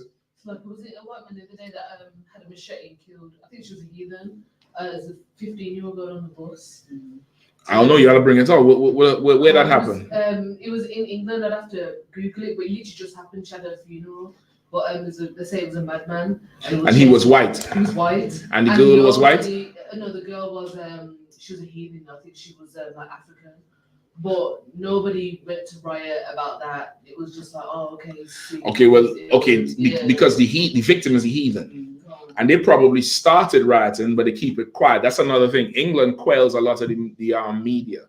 Because even right now, they said England is working with Twitter and all the other platforms to see which other state agencies is pushing the news about the riots and pushing the news about what's happening, because apparently everybody picked up and ran with he was an immigrant and he was a Muslim. Come to find out now that's not entirely true. He wasn't Muslim, but he's still an immigrant in terms of he's not white. And that's what they care about. They care about the race. He's not white and he did this to them. And this is on the back of what is Keir Starmer. He, on his first day after being elected, he came out and said, listen, we're doing away with that Rwanda bullshit. That's done. That deal is done. Even though Rwanda already set up infrastructure to receive, Rwanda was angry. They said that they already did their part of the deal. They held up their part of the bargain. England is pulling all the way away. And that happened, I think, July 6th or 8th. You could check it out, right? Where Keir Starmer, because the election was the 4th, right? Right, I think either by the 6th or the 8th, this devil got up there and said, we taking all that money, we cutting that off. It's done. We're not wasting taxpayers' money no more. He said that scheme is not going to deter immigrants anyway. It's done. The next week, the stabbing happened. And it was a guy from Rwanda. I don't know. I look at a lot of Mission Impossible and 007 movies. I guess who the hell knows Scotland Yard go telling you do this something. Go ahead. I just wanted to ask, like, when you're watching them on, I'm not sure if on TikTok, but you're watching like the war between who can't you take the most? Like, who can you want? Like, out of the white man and the instincts, who can't you stand the most? Like, Okay. At this point, listen, may the best man win. At this point, I wish you all luck. I'm like the Pope. The Pope, he goes when countries go to fight war. He can't stop the war, so he blesses everybody missile. He top everybody missile, and only his prayer is to only hit the soldiers and not the innocents. Listen, Lord be with you all out there in them streets, man. The streets is rough. Lord be with you all. I understand the plight on both sides. I understand. Listen, I'm like Trump. There's good people on both sides. Listen, I get it. This is your country. This is your kingdom. You built it. You want your country back. I know in the kingdom of heaven, it's going to be worse. You get the point? I'll come and tell you, sis. Go ahead. It's a match between like Villa and Birmingham City. You don't spot both of them. You watch it anyway. I mean, it's, just don't go on the pitch. It doesn't matter. What's going on now? This is the beginning of your salvation. Let it happen. Let it happen and stay out the way. Stay out the way. This is damn near not super close, but in the same spirit of when that angel of death was coming through Egypt and Moses said, put that thing on your door and stay inside. Just stay out the way. Go to your slavery. Don't comment on nothing. But what do you think about what's going on? I know you surely might understand. Why would I understand? Well, England did it to your people. No, I don't know what you're talking about. What? Hold on, that's going on? Do to them what they do to us. Right. You talk about justice for Mark Duggan. Who's Mark Duggan? I don't know who that is. Yeah, good. No sweat. Go ahead. In this, do you think that the white man's a big hypocrite though? Like all those people on the street, do you think they're just hypocrites themselves? Like I know that we don't get involved, but like I see it in the stance. Like you say I can't stand the white man the most because it's like you have the audacity to say. Okay, why you say the audacity? Just because you are saying to people, "Oh, we want to protect our kids," you don't protect your own kids. Like them. Okay, again, you had to understand the reality of the situation. The reality of the situation is he could molest his own kids, you can't. That's right. He could kill his own kids, you can't. That's the reality of the situation. It's race. That's all this is. This is race. Let me get a couple of scriptures before we roll. You found the uprisings? Come on. Let me get Matthew 24 as well, too. Robin, could you pull that for me? I've got the other one, Matthew 24. All right, go ahead, to Zap 1. Where do you want me to read from? Give me Matthew 24 with 3. No, 4. 3. From 3? 4. 4. Khan. Let's start at 3. Real quick. Khan. Matthew chapter 24, verse 3. And as he sat him upon the Mount of Olives, his disciple came unto him privately, saying, Tell us, when shall these things be? And what shall be the signs of thy coming and of the end of the world? Right? When shall these things be? And what shall be a sign of thy coming and the end of the world? Because Christ was telling them that the world is going to end. Like, none of these bricks going to be here. This kingdom is going to fall and burn. And they wanted a sign because they wanted to be excited for when he comes back. So he's about to lay out to them what to expect in that day. Go ahead. And Yahushua answered and said unto them, Take heed that no man deceive you. For many shall come in my name, saying, I am Christ, and shall deceive many. Right? Take heed that nobody deceive you. Many will come in my name, saying, I am Christ. They're going to deceive a whole lot of people. So you're going to have a lot of people who impersonating to be Christ, impersonating to have the spirit of the Lord, saying they represent the Lord, and they're all going to be a lie. Right? So he's saying, be careful. Don't get deceived. Go ahead. And ye shall hear of wars and rumors of wars. And that's what's going on now. You shall hear of wars and rumors of wars. And you're hearing that now. Ukraine and Russia, North Korea, South Korea, China and America, Iran, Israel, Palestine. You're going to hear of wars and rumors of wars. Trump said, if I don't win, World War III is guaranteed to happen. That's what Trump said. Trump said, if you all don't put me in office, World War III is guaranteed to happen. He said, if you put me in there, I'm ending that Palestine-Israel thing in one day. That's what Trump said. He said, I'm going to put an end to that. What's going on there is horrible. I'm going to get hostages back from both sides. He trying to be the noble thing because he was anti-war from before, but he doesn't know prophecy is war. War is prophecy. You get the point? But that's rumors of war. You understand? He said if it doesn't happen right away, it's inevitable to happen if he doesn't win, because he understands that Democratic Party with Biden and them, they're warmongers. All that sleepy Joe, that geriatric Joe, Alzheimer's Joe that you see on TV, don't get it twisted. I mean, he'll kill everybody. Him and his whole crew, his cabinet, they excellent murderers. They'll kill everybody. Keep reading. Okay. Wars and rumors of wars. See that ye be not troubled, for all these things must come to pass, but the end is not yet. That's how you know nobody don't believe in the Bible. Everybody up in arms about Palestine and Israel, right? The Bible said in the last days there'll be wars and rumors of wars. See that you are not troubled. There's nobody in mainstream saying, well, this is prophecy. Nobody's saying, listen, calm down. There's nothing you can do to stop this. These things must happen. These things must happen. It's not there because nobody don't believe in the Bible. Keep going. Okay. For nation shall rise against nation. A nation shall rise against nation. What is a nation? Race. That's right. The race will rise up against another race. That's what's going on right now. This is a race war. Elon Musk just said on Twitter, civil war is inevitable. That's what he said. That's the wind, the air. Yeah, no sweat. You can just give it a look. But I think that's the air. Elon Musk just said on Twitter, because they're asking him to slow down the visibility of all this stuff going on in the UK. You all know who Andrew Tate is? Right?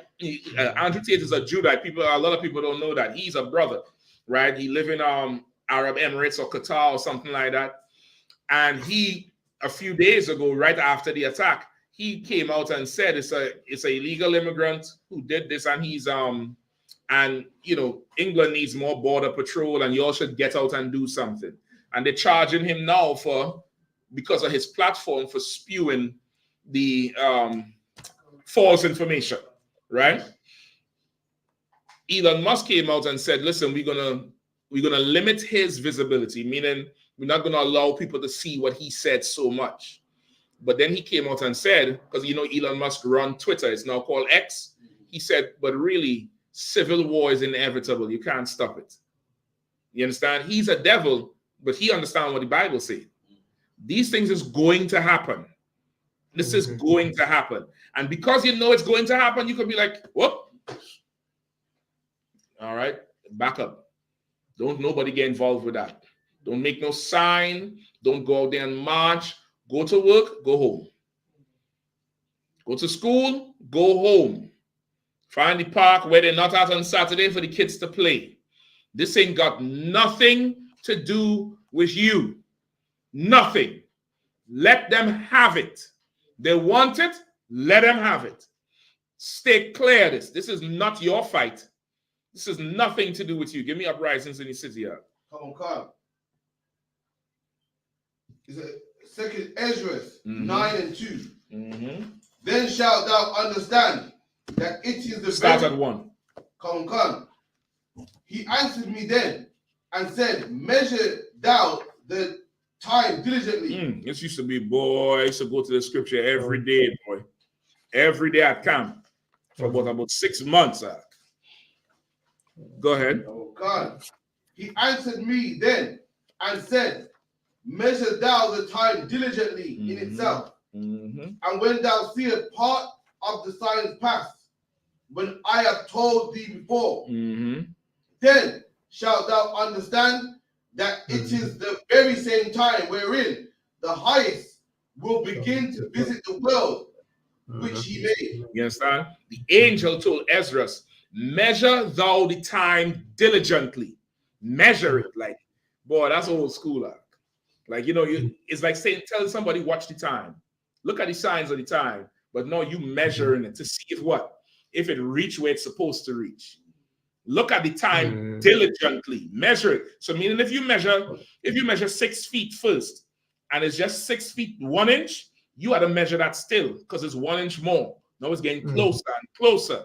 You had to measure the time diligently and look, and you'll start to see the beginning of the time where the highest will begin to visit the world which he has made. And you can't tell me the Lord ain't visiting this place. The Lord is absolutely visiting this place. The Lord is stepping his foot all the way into this place. Listen, 2 months ago, you had Kurds and Albanians pull one brother out of car. And they all left their stores and jumped on the brother and pulled him out his car and beat him up. And he trying to defend himself. But it's about 25 of them. They left their stores, not because he offended them. Why did they leave their stores? Because it's race. They looked and they saw their own race and a different race. So their race got to be right. And they went and fully assaulted the brother, pull his rib out the car, kick her in the back. 2 months ago. Now they're scared of white men. Isn't that poetic? Isn't that just ridiculous? Now you scared to go in the streets. Now you scared for your children. How did he feel 2 months ago? You're not getting my help this time. That's right. You fight the cops by yourself. You fight the PL by yourself. You fight everybody by yourself. You will not have help from the children of Israel ever again in life. That's right. If one of us go out there, you simple and you deserve everything you get.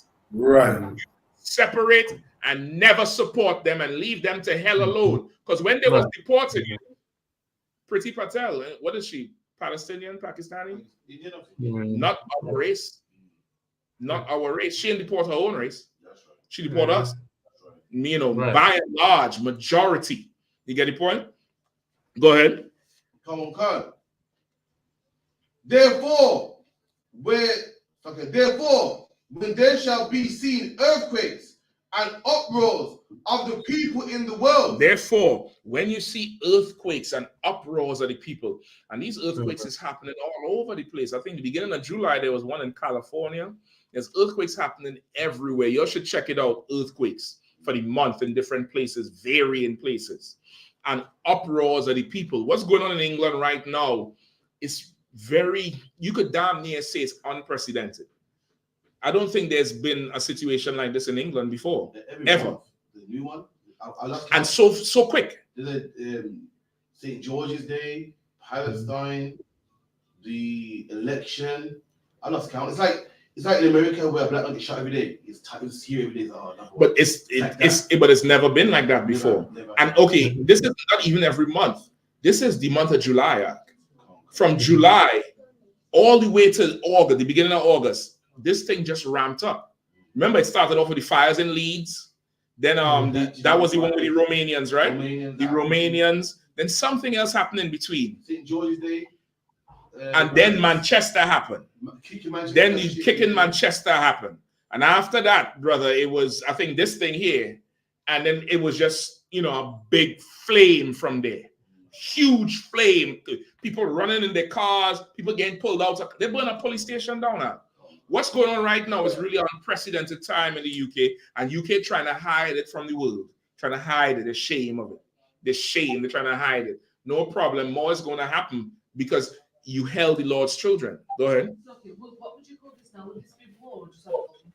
Would it be like a war? Okay, what you want to look at this as is biblical prophecy. Look at it as this is prophecy. Nation rise against nation. It didn't say where. It didn't say how big, but it said nation would rise against nation, and you're seeing it. First it happened in Israel and Gaza. Now it's happening down the street. It's happening in Westminster. It's happening in London. They show a drone footage from yesterday where the counter protesters come out, which is a bunch of hippies and LGBTQ people saying stop race, down with race. And there's a lot of them out there. And they don't understand what's going on, they can't stop it. They cannot stop it. This is a time, this is turmoil in the earth. This is absolute turmoil. Let's keep reading. Then shalt thou well understand that the Most High spake of those things from the days that were before thee, even from the beginning. For like as all that is made in the world have a beginning and an end, and the end is manifest. Right? This is what the Lord spoke of before our days, from the beginning. This is biblical prophecy you see in here. You understand? What's going on? You can't stop this thing. This thing has a mind of its own. You listen, could it die down? Maybe. Could it flash up even more? Maybe. It's all the Lord's doing. But what you want to do is don't get in the way of the Lord's work. Stay out of the way. Let me get one last scripture before we go. Give me Revelation 6. All right. Hold on. Is it 6 or 1? Give me the pale horse.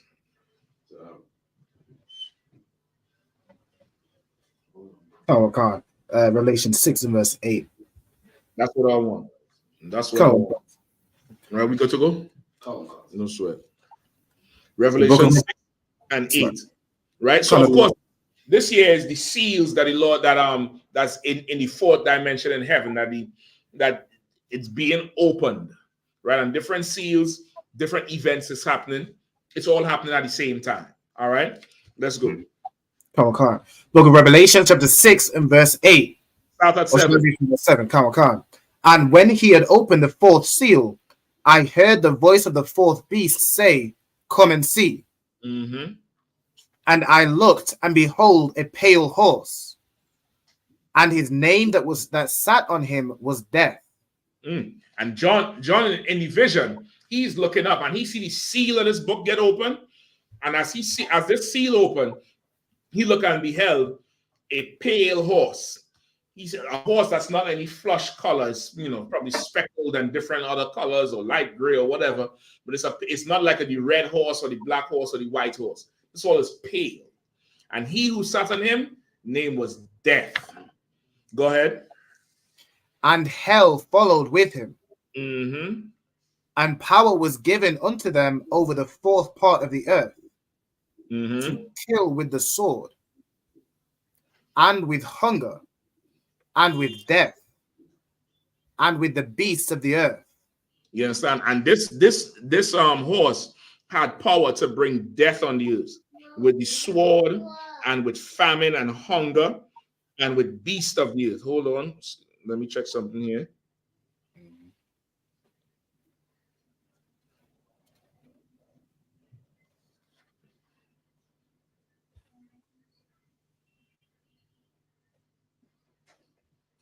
Go ahead. Sis, yours, Yahanna? No. Okay, no sweat. Skip up to verse 4 as well. Revelation 6 and verse 4. And there went out another horse that was red, and power was given to him that sat thereon to take peace from the earth. Right, so stop right there. So now this pale horse is bringing death and hunger and just death in general with the sword. So we are already in that pale horse, where there's so much death in the earth, and there's hunger and famine, and all these things happening at the same time. And also there's a red horse. Keep reading. And power was given to him that sat thereon to take peace from the earth. To take peace from the earth. It seemed like, a short time ago, everybody was kumbaya, right? Mist was talking about the Kalas and the Apnas, right? Kalas and Gunas and Apnas, right? Oh, God. Where's that now? All we're talking about is EDL. Where they at? And so that we can't be there. That's what they're looking at. Go ahead. And that they should kill one another. And there was given unto him a great sword. That's what's going on now. Is all together. This here is biblical prophecy. It's going up. And remember, with this, it doesn't concern us.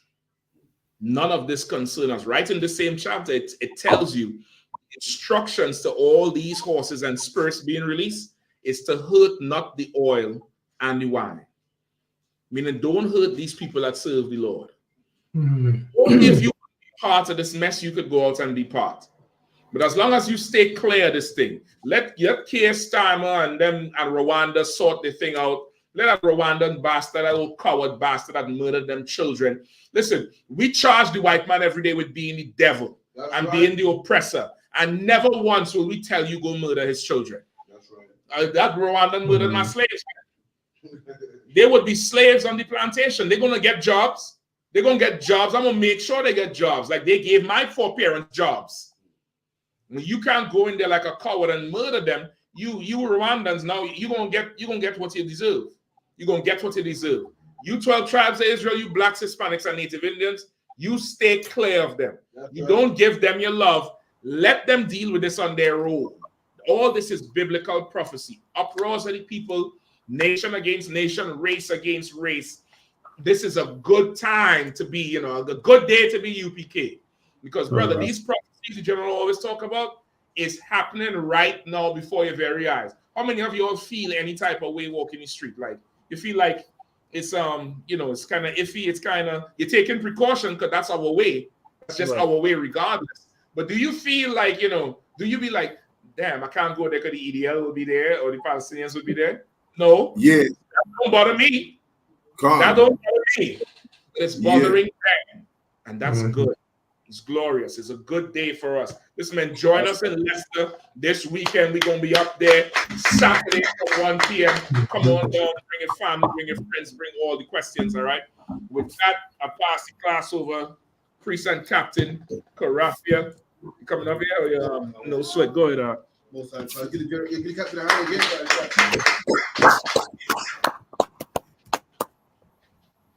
I.S.U.P.K. security announcements for the I.S.U.P.K. started at 1 West, Harlem, New York, 125th Street, Harlem, New York. Rule for new brother or sister. When a new brother or sister comes into the school, they are off limits for 6 months. They are to be saluted only. They are here to shed themselves of the world. If they need transportation, the teacher will arrange it. After 6 months, if a brother or sister has an interest in a particular person, he or she must get permission from the head, speak to a brother or sister. There is another 6 months in which the brother and sister will court each other. After this 6-month period, the brother and sister will get permission from the head to marry. Tithes, which is a commandment, Numbers 18:21, Malachi 3 and 8 to 10, means 10 in the Hebrew, ma'ashara, 10% of every penny of any increase the Lord gives you. Give to the treasury department or the teacher.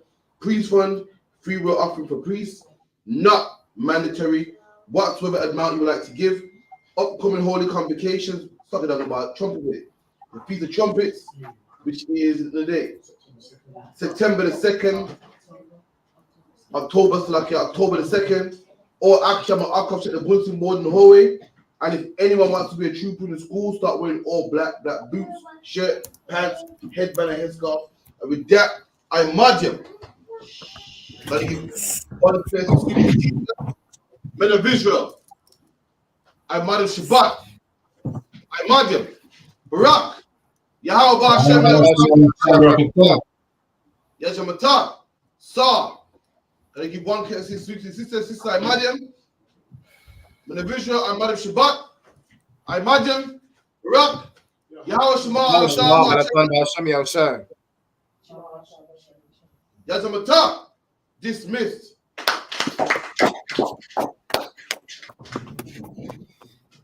All right. Shalom. Dumb.